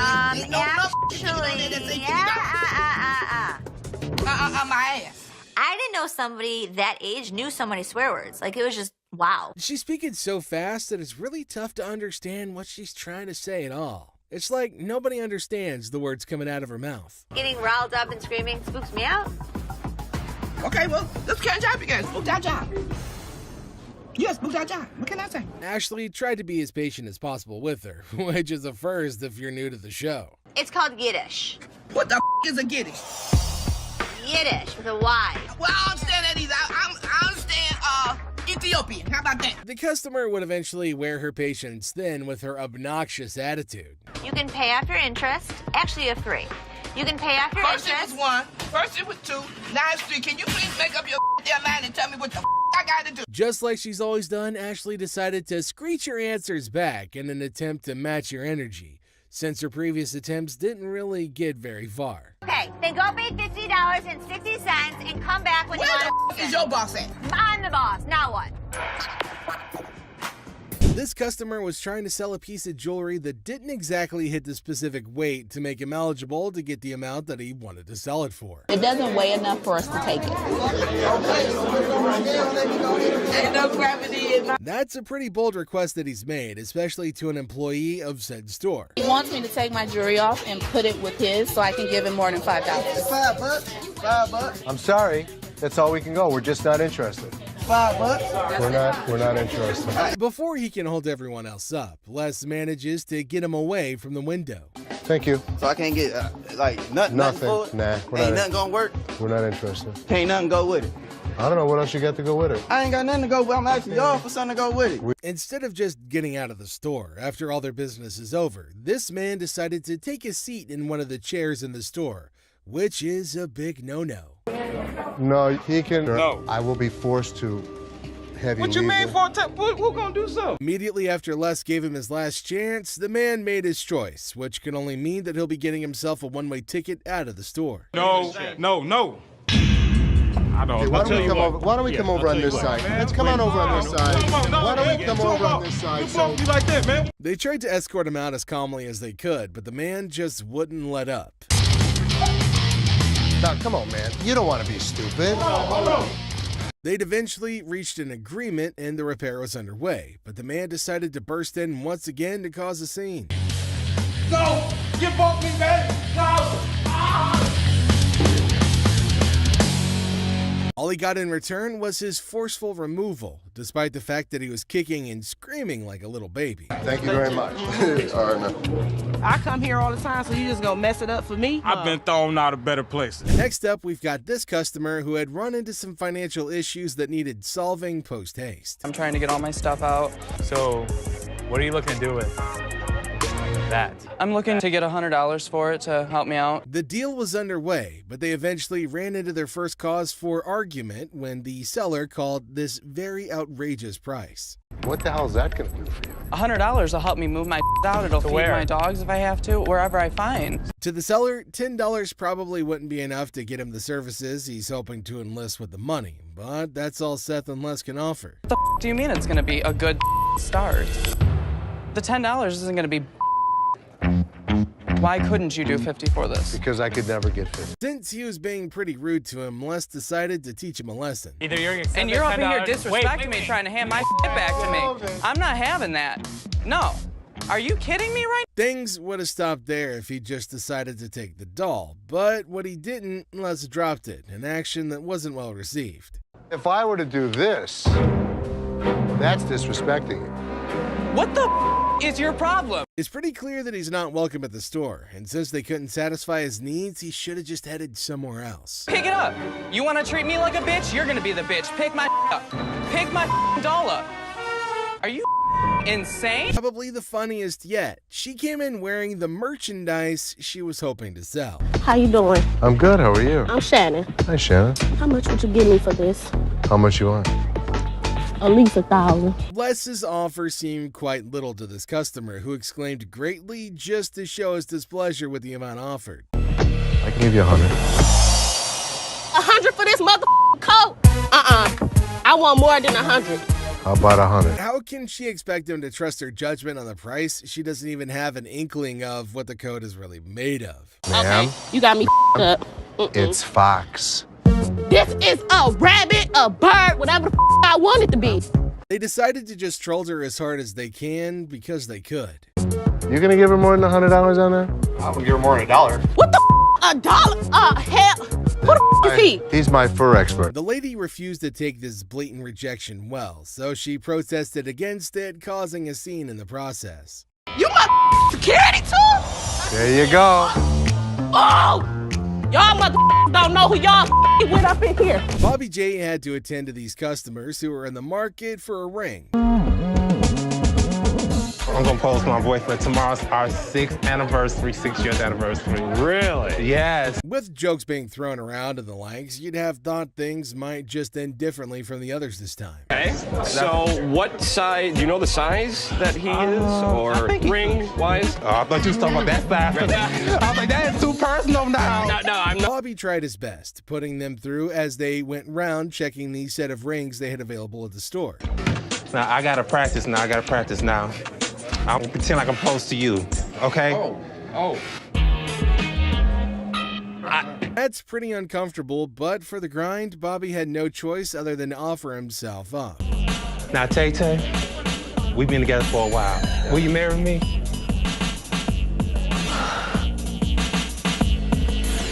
I would be honored. Bobby was just relieved to know the whole affair was about to be over as he directed them over to sales window for the payment. All right, enter your 4-digit PIN followed by the green button, please. Okay. Decline. It's declined. It is not declined. You better It's okay. Hell no. Things were strained between them all, but it got even worse when Ashley made a very terrible mistake. No, look. Your ass is gonna give me that ring. Sir, listen. Sir. This who you calling sir? Who you calling sir? Since they couldn't calm the customer down, they had no other option than to toss her out. It's my anniversary now. No, act like a lady. I am acting like a lady, but she gonna sit there and call me. No, she gonna sit there and call me sir. Oh my God. To start off this deal, Les and the customer had a little argument over the right procedure for authenticating diamond earrings. I was coming to pawn my ring because I have to pay my rent. It was due a couple weeks ago. Oh, okay. Rather than carry on wasting his time with the pointless conversation, Les decided to settle for business instead. Okay, how much did you want, man? $200. $200. Well, what I can do is I can give you $80. $80. $80. I'm not just about to let you have this for $80. I paid $500 for this. There's no way they can give her more than they can get back on the ring in case she, reneges on the deal. So Les tries to explain and hopefully make her understand. How would you Man, what the? Just like that, she'll have to go back with nothing, and she might be barred from coming back, especially with how she tried to hit Les. Thank you. This woman could not keep control of herself. I don't know what the hell her problem was. I don't give a what her problem was. It was a day just like any other. Well, it was until Ashley was confronted by a very pissed off customer. I paid $500 for this earring, and look what this done did to my ear. Ugh. From how rapidly he fired out his complaints, Ashley tried to make him repeat the issues that he's got. You want me to figure out? You want me to figure out why your ear's turning a different color? Is that a real diamond? I look at his earring that he says is turning zero green, and it's a fake diamond with a fake metal. He might have switched the earrings out for another, thinking that he can get himself some cash at the business's expense. I got my lawyer with me. This is wrong. Show me your card. I don't have a card with me. What law firm do you work for? It's not important. It is. With how elusive the supposed attorney was being when asked to reveal his identity, it's quite clear to see that he might be a fake the man brought along. This is my attorney. Would you like to meet my attorney? I want my money. My attorney will escort you out. You better not put his hand on me. And you better turn around with your two legs and walk out yourself. Since he's been warned but refused to listen, he only had himself to blame for what was to happen next. Pushing on me. Get out. What you mean, get out? Get You out. don't just tell me what to do. Get out. Yeah, took my money. Just sold me a bold earring. Les had to attend to this customer who came in accusing them of having sold her a fake purse. Hi. I want my money back. I paid you $500 for this purse. I want my money back. If the lady would just calm down and try to explain things to Les instead of trying to mess with Les, maybe they could have gotten somewhere. I didn't give you a second when I gave you my money. Ma'am, I'm trying not to really You lose took my control. money and I won't. Show me the receipt. Well, she managed to calmly explain things to Les this time, which he couldn't be more than grateful for. This is tarnished. Do you know what that stands for? What is MK? Lighting a cigarette in a store filled with items that could easily be set ablaze isn't exactly advisable, and despite their attempts to get her to stop, this lady remained obstinate. Get your hands off me. I'm not. Put your cigarette out. Put it out. Get your hands off me. Put your cigarette out. Get your hands off me and I'll put it out. With great confidence, rather than cave into her demands, Les made Byron escort her out of the store. The earth is shaking. The ground is moving like... A mother and daughter who thought they had won big at a slot machine in the store. An aspiring singer trying to build her own fan base with the wrong crowd, and a guy who thought he could get a job when he just showed up for the first time.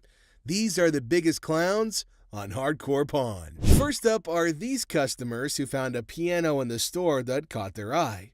They got a bit too invested in it and caused quite a ruckus. Ah, they got it, my baby. It's still here. You can get on that thing. What's up, everybody? Moochie the Great. With how confident he was acting when he tried to play, you'd think he was a hidden master trying to give the greatest performance ever. Let me see if I can raise the money right quick. You're kidding, right? Sound like it's out of key. Sound good? It's off key, man. We are. Moochie the Great in this thing. Everybody pay attention. Before they could even progress well into their surely disappointing recital, Byron pegged them as the troublemakers they are and tried to toss them out. Piano ain't work. Now, how you gonna smash my fingers? Watch your fingers. Have a good day. Broke toe, let's go. Have a nice day. Man, come on, bro. Get up. A man walked up to Ashley, hoping to get his hands on a job application form, which is a must-do for parties interested in getting a job at the store. Hi. I need a job application. Okay. What position are you wanting? I'm trying to be security. Okay, let me get it for you. All right, thanks. The guy must not know how recruitment works. After all, they haven't even checked his answers. Talk less of his background, yet he's already asking to know when to start. Like, when do you want me to come back? We're gonna have to review this, and then we'll get back to you. Someone told me to come in and fill out the app, and he said he got me. Who was it? Rich. What's going on, Rich? He said you told him that you were gonna hire him for security. If I really knew this guy, then his decision to cut him off at that moment was definitely warranted, since the allegations against him could have cost him his job too. He's not the owner after all, just an employee. We used to chill all the time, man. I don't really have a clue what you're talking about. I'm saying, you said come in here, fill out the application, and you was gonna give me a job, man. You know what? And you said that I was going to hire you today. Yes, bro. Okay, well then let's make this real quick and simple. You're fired. Just like that, he probably set a record for the fastest hire and fire at that moment. I wasted my time coming up here. You know what? You're wasting my time making up these stories. Let me show you how security really works. Why would you Felix, leave somebody get him the out of here. That's security. Get Nice out. working with you. Bro. This customer dressed in this very elaborate costume came into the store looking to sell his earring. How can I help you? The genius idea of trying their hand at the slot machines that were lined up for sale at the store.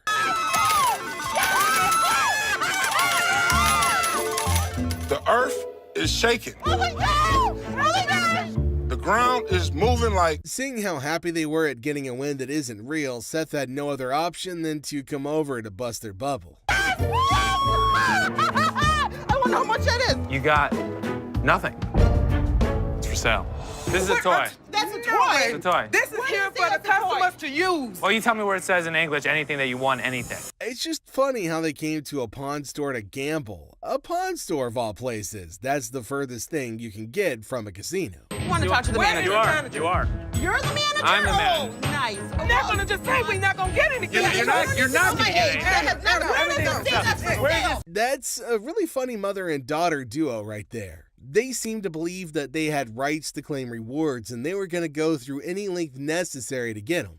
No action of that kind's going to go down while Byron the Snuggle Bear is watching though. Come on!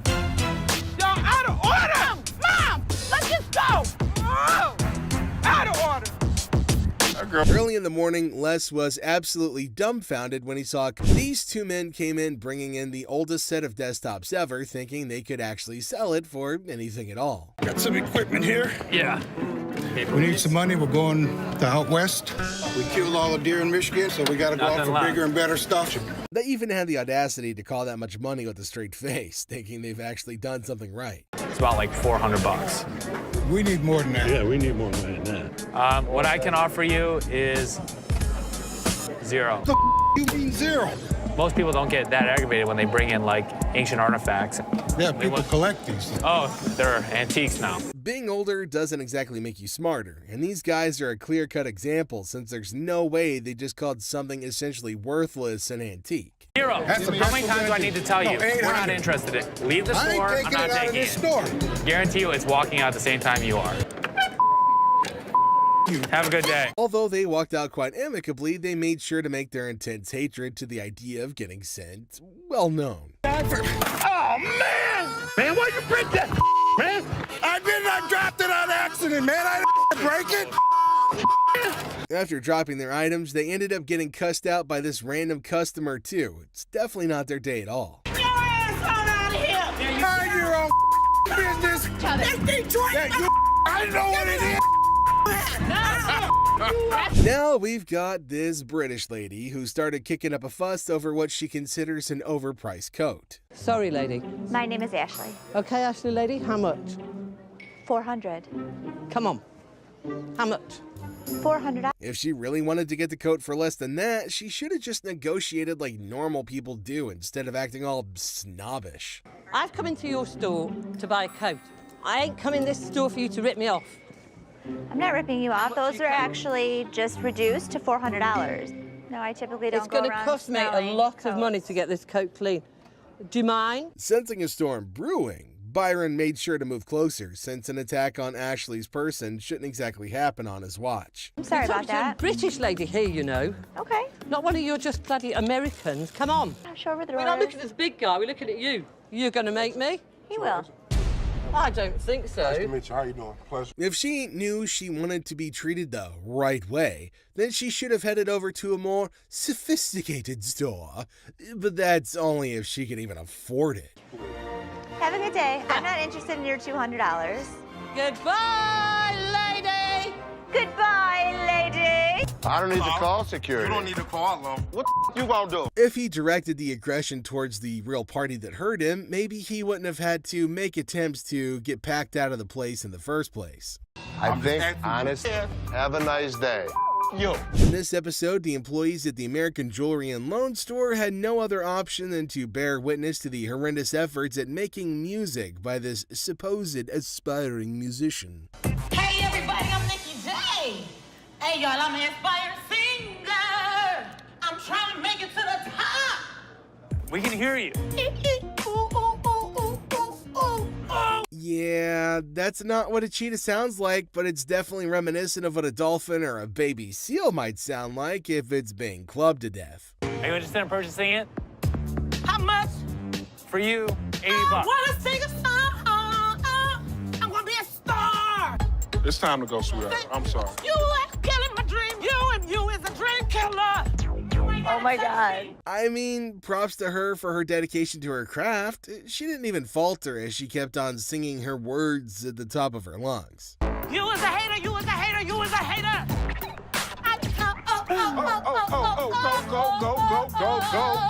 Go. After giving her the precious attention that she was craving, they eventually got bored and decided not to humor her anymore. No. Pull off.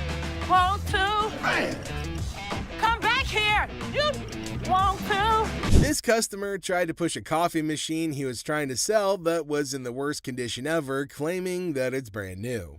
Bro, it's brand new, man. It's 40 bucks. Mm-hmm. I just need to go get a hotel, man. So it's brand new, right? Yeah, man, Okay. $40. Just give me 25, man. Yeah. Brand new, still wrapped up in... The audacity to even claim it's brand new with the state it's in, that's just pretty crazy. He must have taken Seth for a fool. I mean, look at it. It's beat up, it's furry, and where was this? Outside the dumpster? His urgency is of no concern to Seth, who just wants to get him out of the store using whatever means necessary, since there's no way he can successfully sell it at all. I'm trying to give you a good when you started screaming. Man, listen, I'm almost done here, man. You are done. You're done. Hold on, man. I ain't going nowhere, man.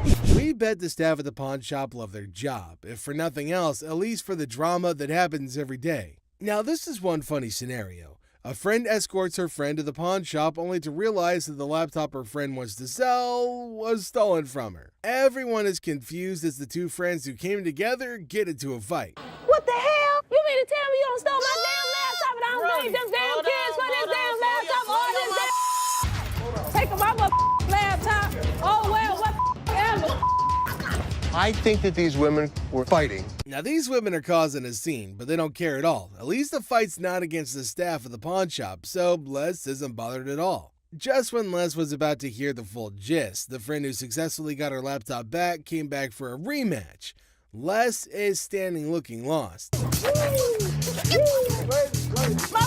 laptop. You walked your punk ass home, bitch. You had my laptop all this time, and I'm thinking these kids got my.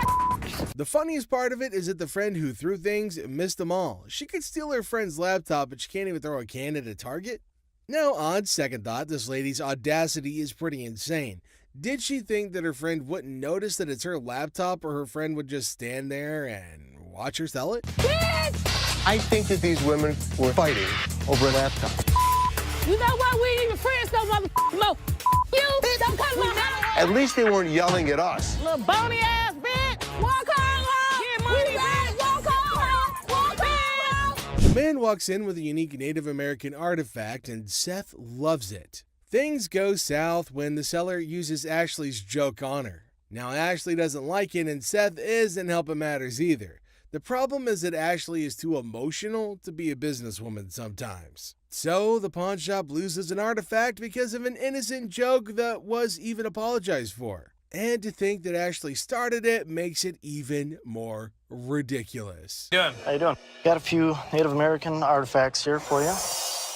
This is a tomahawk right here. This is the War Club. Resembles you, doesn't it? It's closer to you. It is, right? It's the same color hair. 90 bucks? No, actually, I'm not interested. He was rude, Seth. He was just joking. He was not joking. My sister takes things way too personally. He was rude. Find out the cause of the commotion and gets roasted by the customer. Les goes insane with the money and the customer hits him. Don't know. And what the you gonna do, old man? What The badass, as you can see, I'm a badass. They say to be confident when making an offer, but this guy took his confidence freaking overboard. What part of Les does not need his services does Mark not understand? Do you have a company that does any of your, watches your lot or anything like that, takes any of the cars out? We do. Okay, how's that working out for you? It's working out great. I'd like the opportunity to maybe go over some paperwork with you. We don't have that problem because we have fences around the building. Well, we've done a couple other business around here. I don't think you're understanding what I'm saying. This is gonna be our business as well. No, it's definitely not going to be. I'm not interested. You old Here's man, the way you it's and you gonna guys work. running this sale right here. Here's the way it's going to work, sir. You can leave nicely, or we can throw your ass out. First thing in the morning, and this customer just decided he wanted to mess with Les. He was in the right mental space. She should have known that she could just, bring him along. Well, you have to make a police report. I need my stuff. A police report. Do it like I called the police. Since she clearly said it was stolen, a police report would have been the next best thing to do, apart from getting the thieves to come get it for her instead of going on a crazy rant. But if it was rational, we wouldn't be covering it. So did you make a police report? Can I do it back here? I'm not the police. Look, I just want my... Ashley's not one to back down from a challenge, so when this lady threatened to get violent with her, she immediately stepped up to that challenge. Hashtag popcorn. I'm leaving out of here. I get my out. Now. I'm not leaving out here till I get my... Wait back. The door's right there. Seems she was at least conscious enough to know that there's no way she could ever dare touch Ashley with security around. Okay. Oh, please. Bye. See ya. No.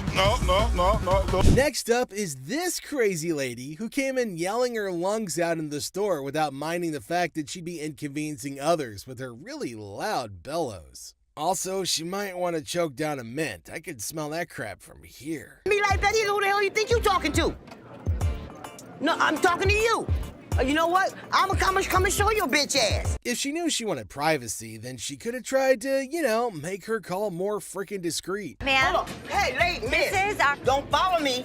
Do not follow me. Okay, well, I can't have you screaming like this, so what do you want me to do? You know what? Hold on. Let me finish with this lady, because I don't know who the she is. When Ashley insistently begged her, she finally decided to end the call. Unfortunately, that didn't stop her from continuing to yell at the top of her lungs. Some babies just need a bottle and a burping. Miss, get somebody to help me, please. What do you need help with? I need some help with my rings right Can you here. take off your ring? ring? Wait, you just walking up on me, like, can you see my rings? I don't even know who you is.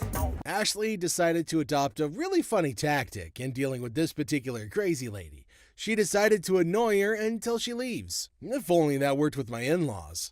Can somebody else help me? Because you... Ma'am, I can help you walk out the door. No, you're not gonna help me walk out the door, because I'm not going out the door until I get some help. That's what I came in here for. Now, can somebody help me other than you? No. Ashley seemed to be having fun dealing with this particular crazy lady, and there's no way she's gonna turn back now.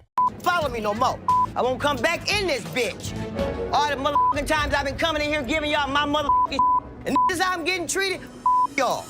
Let's get this customer who's trying to sell a watch. The bitch won this one, all right? After reading through one of their ads, this lady came over to make a very odd inquiry. I was trying to find out because your sign was saying that I can get 30 days of free cash. Well, she read all right, but she didn't quite understand it at all. Came in hoping to pawn his rosary, claiming it was an antique. It's been passed down from generation to generation to generation. Now it's mine, and I'm trying to put you in the game with this crystal. Just because it's old doesn't make it a really valuable item, but it seems this man doesn't want to acknowledge that at all. So, how much can I get? Well, you can't get anything. 'Cause it's not diamonds, it's not gold, it's just crystals. Honestly, I think Les has said all there is that needs to be said, but we'll just have to, make things clear. He's got no other choice than to repeat himself. How much would you pawn this for? I won't take that in pawn because we only take precious metal. Well, this is precious. To you. To me. With his demeanor through this whole thing, it's pretty clear at this point that this guy's gonna be trouble. Work something out, man. No, I can't take it. I'm sorry. Well, I think you need to work something out with me, man. Trying to strong-arm the poor guy isn't exactly the right way to conduct business. Tell him it's antique, man. Nope, it's not antique, bro. I don't want to talk. Me and you. No deal. Deal. No deal. He's been introduced to the antique expert. Now it's time for the antique expert to introduce him to the door once again. Let's talk about it on the way out the door. Hey, hold on, man. Hold on, brother. Hold on, man. Hold on. I can leave on my own. Hey. This customer came in to pay off the interest on an item she's pawned earlier, even though it was way past the due date. How are you? I don't know. I'm about to see. Okay. So you want to pay off your interest today? Yeah. From how snappy she was being, it was only natural she'd eventually end up on Ashley's bad side. I owe. Okay. You owe $50.60. How much? $50.60. Where the that come from? The moment Ashley told her how much she owed, she went on a very huge rant in a fit of rage. I owe $50 for my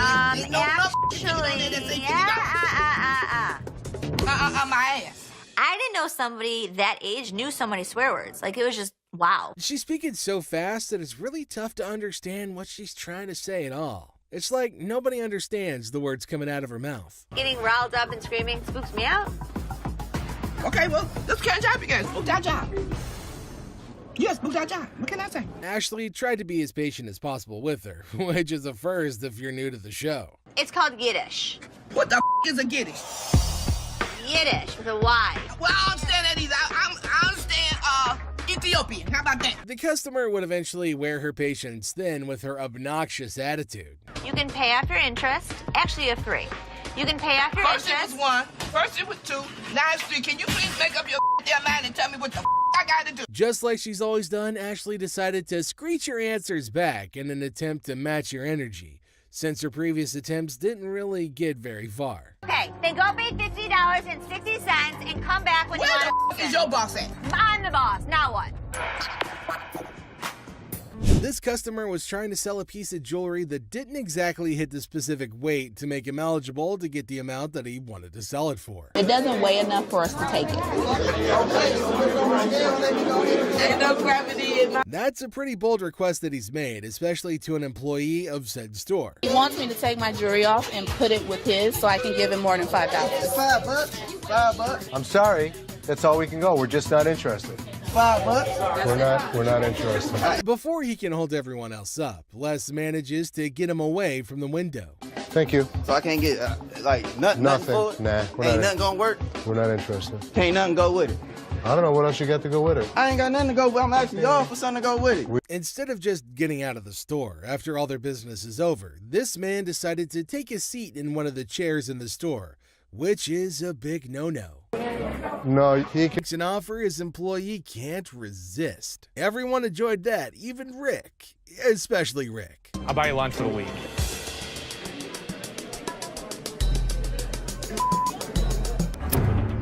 Ready?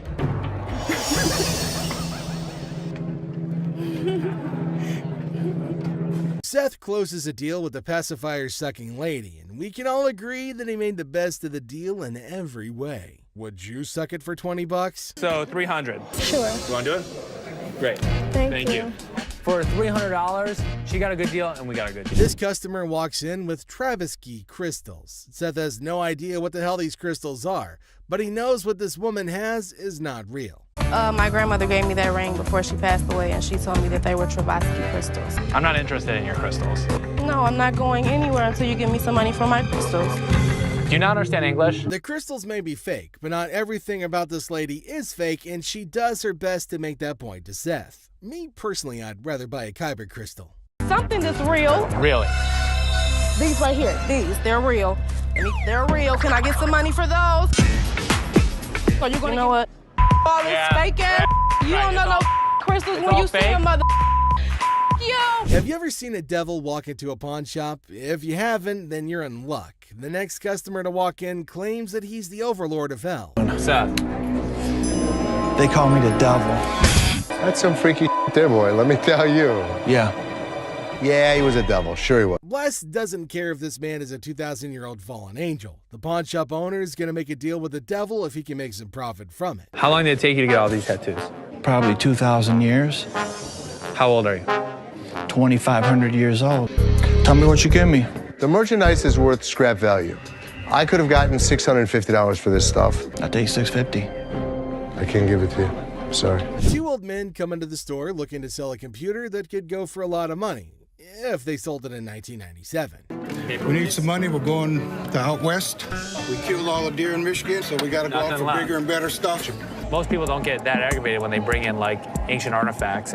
Yeah, people collect these. Oh, they're antiques now. Both men don't want to leave without any money, but one look at security changes their mind. But that doesn't stop them from stringing along a list of profanities at Les and Seth. Zero. How many times do I need to tell you? We're not interested in it. Leave the store. I'm not taking it. Store. Have a good day. Usually things calm down once the noisy customers are thrown out, but this time it gets even more chaotic. We're even treated to an unexpected showdown. I did not drop it on accident, man. I didn't break it.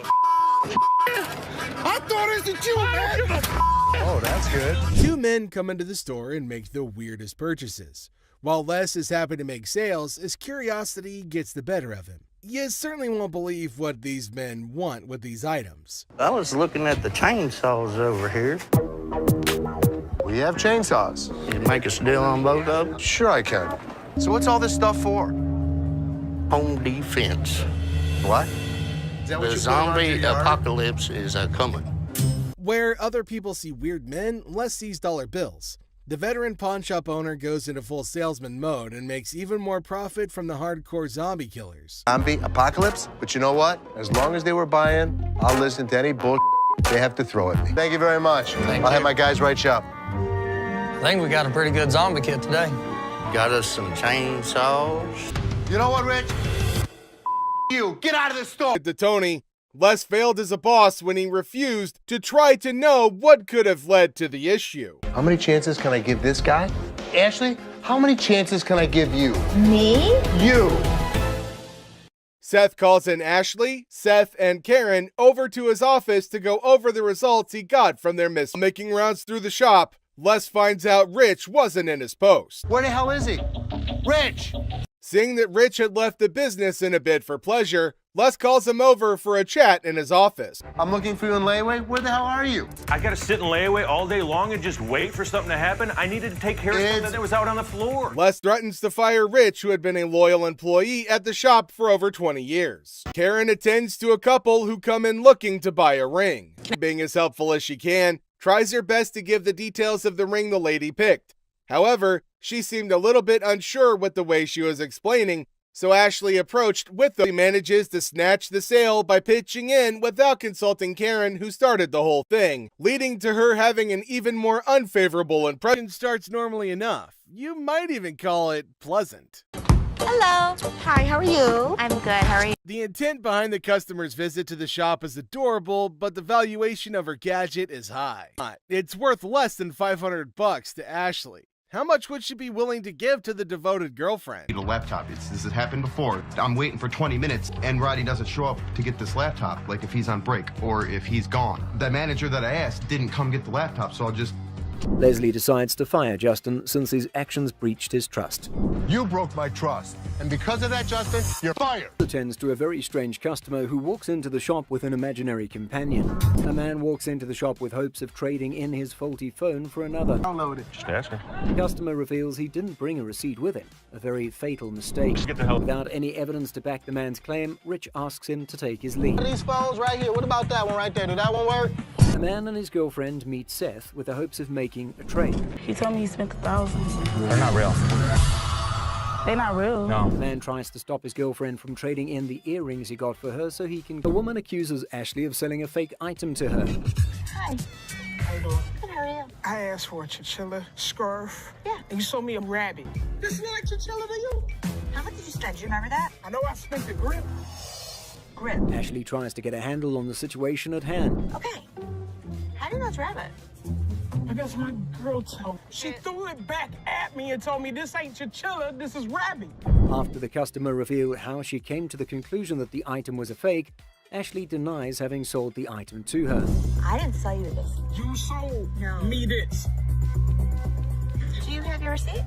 I don't have a receipt. It's in your... The receipt's in my...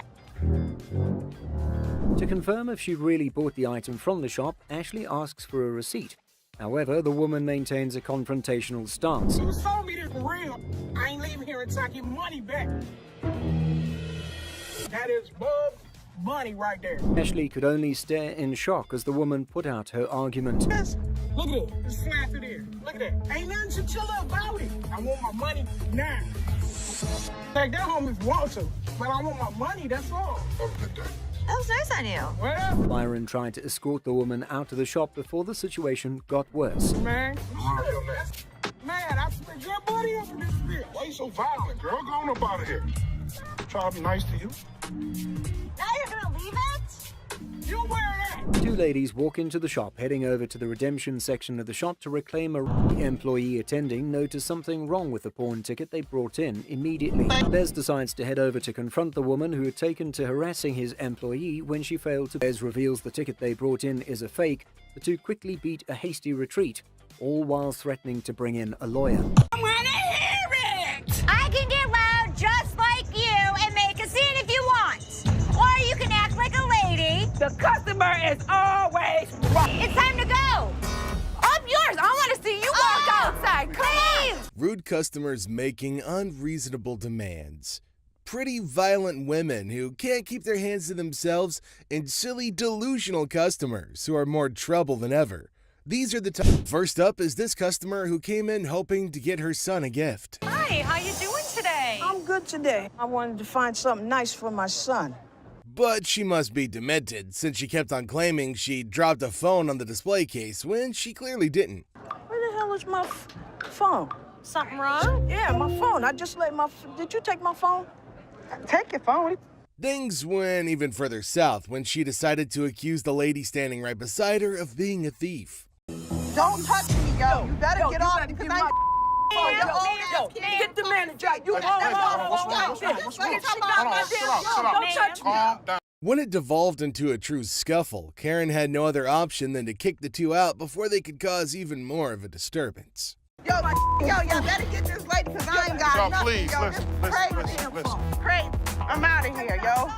Through her clearly demented act, the lady managed to chase away a potential customer. Nobody don't got time for this. Yo, get this old ass lady. You better get my phone. You better mind your damn business. Man, go check your car. Quit beating up on that girl. The psycho lady was even ready to lay hands on her cane, to be precise on Karen, and she would have too if Byron the bear wasn't there to put a stop to her shenanigans. You didn't walk away with nothing. Just walk. Yeah, all right.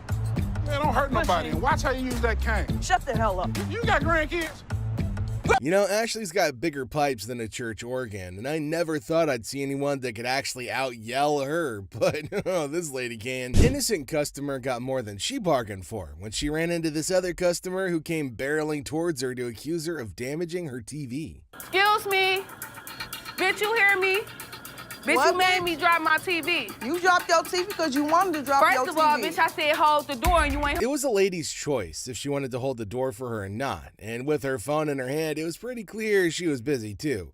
But this customer thought that she was entitled to give orders that must be met. I'm not paying for Bitch, that. you might as well get off the phone because somebody's about to too pay bad, for my bitch. I'm not about to off pay top. Bitch, you broke my TV. Ashley decided to jump in to settle this whole spat before it could get even more out of hand than it already had. Me personally, I would have grabbed some popcorn and watched the show. How did she break your TV? Because I told her to hold the door and I dropped it and it cracked. So it's her fault? It's her fault. Ashley's attempt to mediate didn't work at all since, Ashley. And the lady kept on making her unnecessary demands, even going as far as to lay hands on the other party. I don't know what this lady was all about, but how dare you come in my store and make a huge scene? In my store, I'm not interested. There you are. Out that door. Byron the Bruiser Snuggle Bear eventually managed to get the customer out, but it obviously wasn't gonna end there. You is the type that will get smacked. Really? Really. Try it. Y'all got me up. You have Go get 1 my minute TV to get your out of our store. Well, they couldn't exactly keep a ruined TV for her, so they gave her the chance to retrieve it for herself. Don't trip. What's up, bitch, and fix your makeup. Don't trip. Bitches, you gonna pay for my... Get off our property now. These ladies were trying to pawn a set of diamond earrings for a party they were going to host later. These earrings I'm trying to pawn. We work in a daycare. We're trying to have a pizza party for the kids. Oh, how fun. So how much money are you guys looking for today? 300. The amount they asked for had Ashley reeling back and looking like she was constipated, but it's their business, not hers. For a pizza party? Yeah, we're gonna do cupcakes, games, giveaways, gift bags, all that. In true pawn store fashion, Ashley reveals she won't be handing the exact amount they were hoping for. Okay. How much are we looking at? Yeah, how much? So they're going to be under $30. I mean, honestly, the amount Ashley offered is a bit disappointing, and the ladies were quick to make their thoughts on that known. We're gonna need more than that. That's not enough. This would definitely take care of a couple pizzas. I don't think you're hearing us. Then, to add insult to injury, the ladies treated Ashley the same way they would treat a kid. Did you have any breakfast you today? just sound a little cranky. I think I have some crackers in my purse. Oh, okay. I can't give you 300. Ashley has never been one to take any form of disrespect lying down. And since they decided to disrespect her instead of having a civil conversation, Ashley had no choice but to have them tossed out. Oh, it's the boy on the playground. Is this your friend? You're calling him to put us always on the playground. Right. We out of here. Have a nice day, ladies. We've heard of getting rings to commemorate relationships and friendships. Well, this lady decided she wanted to turn things on their head. I'm looking for possibly some jewelry, a ring preferably. A ring? Engagement? No, I heard that they also symbolize like your commitment to yourself, singledom. So singledom, yes. Ashley immediately carted out all the rings she could that would be befitting that purpose, but the lady felt they were too expensive. With round diamonds on the side, set in 14 karat, and that one's $675. I like it. But, I mean, I don't think this ring is worth And here comes the part where she tries to haggle on the price. $450. Let's see how serious you are. 500. $425. You just said 450. Well, if you're willing to go to 5, that means you're willing to go lower. That's just a really weird way of reasoning, right? Like, if she knew she wanted to cut that much off, she should have just said so from the jump. I didn't ask you what you do in Michigan. I asked you how much you wanted for the ring. I gave you a price. $425 is what I want to pay. It's honestly not that hard to figure out why she's single. It's most definitely her freaking attitude. Unless you have one that I'm unaware of, I want a man now. That's what I want. Oh, that's the only people you deal with? Yeah, it is. So do you have a penis? If so, whip it out and I'll deal with you. She's probably been just getting away with a lot of things due to her looks, but unfortunately for her, she ran into Ashley, who don't give a what. You ain't gotta touch me. You're crazy. Am I? You are. Jealous ass bitch. Wish you look like me. Shove it, bitch. Where the sun don't shine, where your man don't want to even. This angry lady just came barging in, causing a scene as she screamed at the top of her lungs. Is there anybody that can help me? What? Can you help me? Getting a defective item is definitely something to get pissed off about, but she didn't really have to go on yelling like that, man. It's not gonna help her solve her problem. About a broken generator to Seth claims he's never even met the lady before, so why is she pointing him out as the one who sold her the generator? This customer got himself into a very horrible mess when he brought in a ring for appraisal. Look, go! This woman is the perfect example of noble intentions but really terrible execution. Trying to get my son into a technical high school. Ooh. I know it's ugly, but it's No, I didn't say it was ugly. Ashley asked for the price she was hoping to sell the item for. Like $175. I can do 75 for you if that will help you.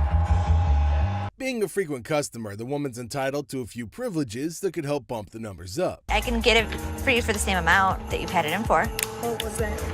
You had it in for 100. But I need 150. I know, but I can't give you 150. Now, it's admirable if she's been patronizing their business for that long, but that doesn't mean she's entitled to get her way. Give everybody what they want. Well, if you had something, a patron that's been patron since 97. Are you done? No, I'm not done. Okay. Do you want the 100? After a really long minute of getting insults hurled at her person, Ashley knew she'd had enough of that crap. Are you a lady or are you a child? I don't give a what I am. What the hell are you with your wrinkled-eyed ass? Any attempt to calm her down just ended up falling on deaf ears, so she got herself kicked out. And don't think that you won't, because all I gotta do is make a phone call. You know what? Wait. Get out. I'm not going out of here. Get out. Me out. Put out. And so the trouble continues. This lady established her position as a troublemaker the moment she walked into the store. What's wrong with this place? Who do I talk to around here? Can I help you? Yeah, you sure can. It's always been part of their policy to never hand over refunds to customers. All they could do is give them store credit or hand over something else of equal value. This right here. Okay. So you want a cash refund, you said? Yes, I did. Okay. It says no cash refund. Yeah.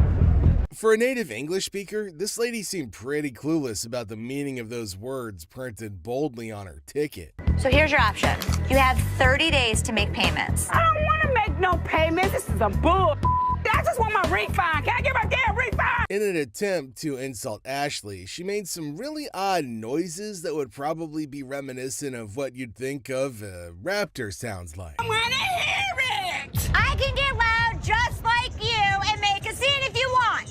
Or you can act like a lady. The customer is always right. Well, after that freaking weird display, it was pretty clear that this lady was in fact not in the right state of mind. I ain't going nowhere now. Damn. Next up is a lady who came into the store to retrieve her ring, which had been pawned secretly by her husband. Bum bum bum. Hi, manager. That's me. How can I help you? My wedding ring that's $5,000, you guys have it. I want it back. She explained the issue at hand to Ashley, hoping she could at least work something out with her after. There's a pawn slip from you guys. I put it back in his wallet.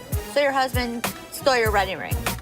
Yes. Her intentions were noble, but there's just no way she's gonna be walking out of the store with the ring without the ticket. I want my ring. Can Okay, you so get let in the me- computer Okay, so and let look me up the name, okay, tell me how so- much I owe you, and give me my That's all I want. And she just had to go and piss Ashley off. Now that's not gonna help her case in any way, shape, or form. That's all I want is my ring.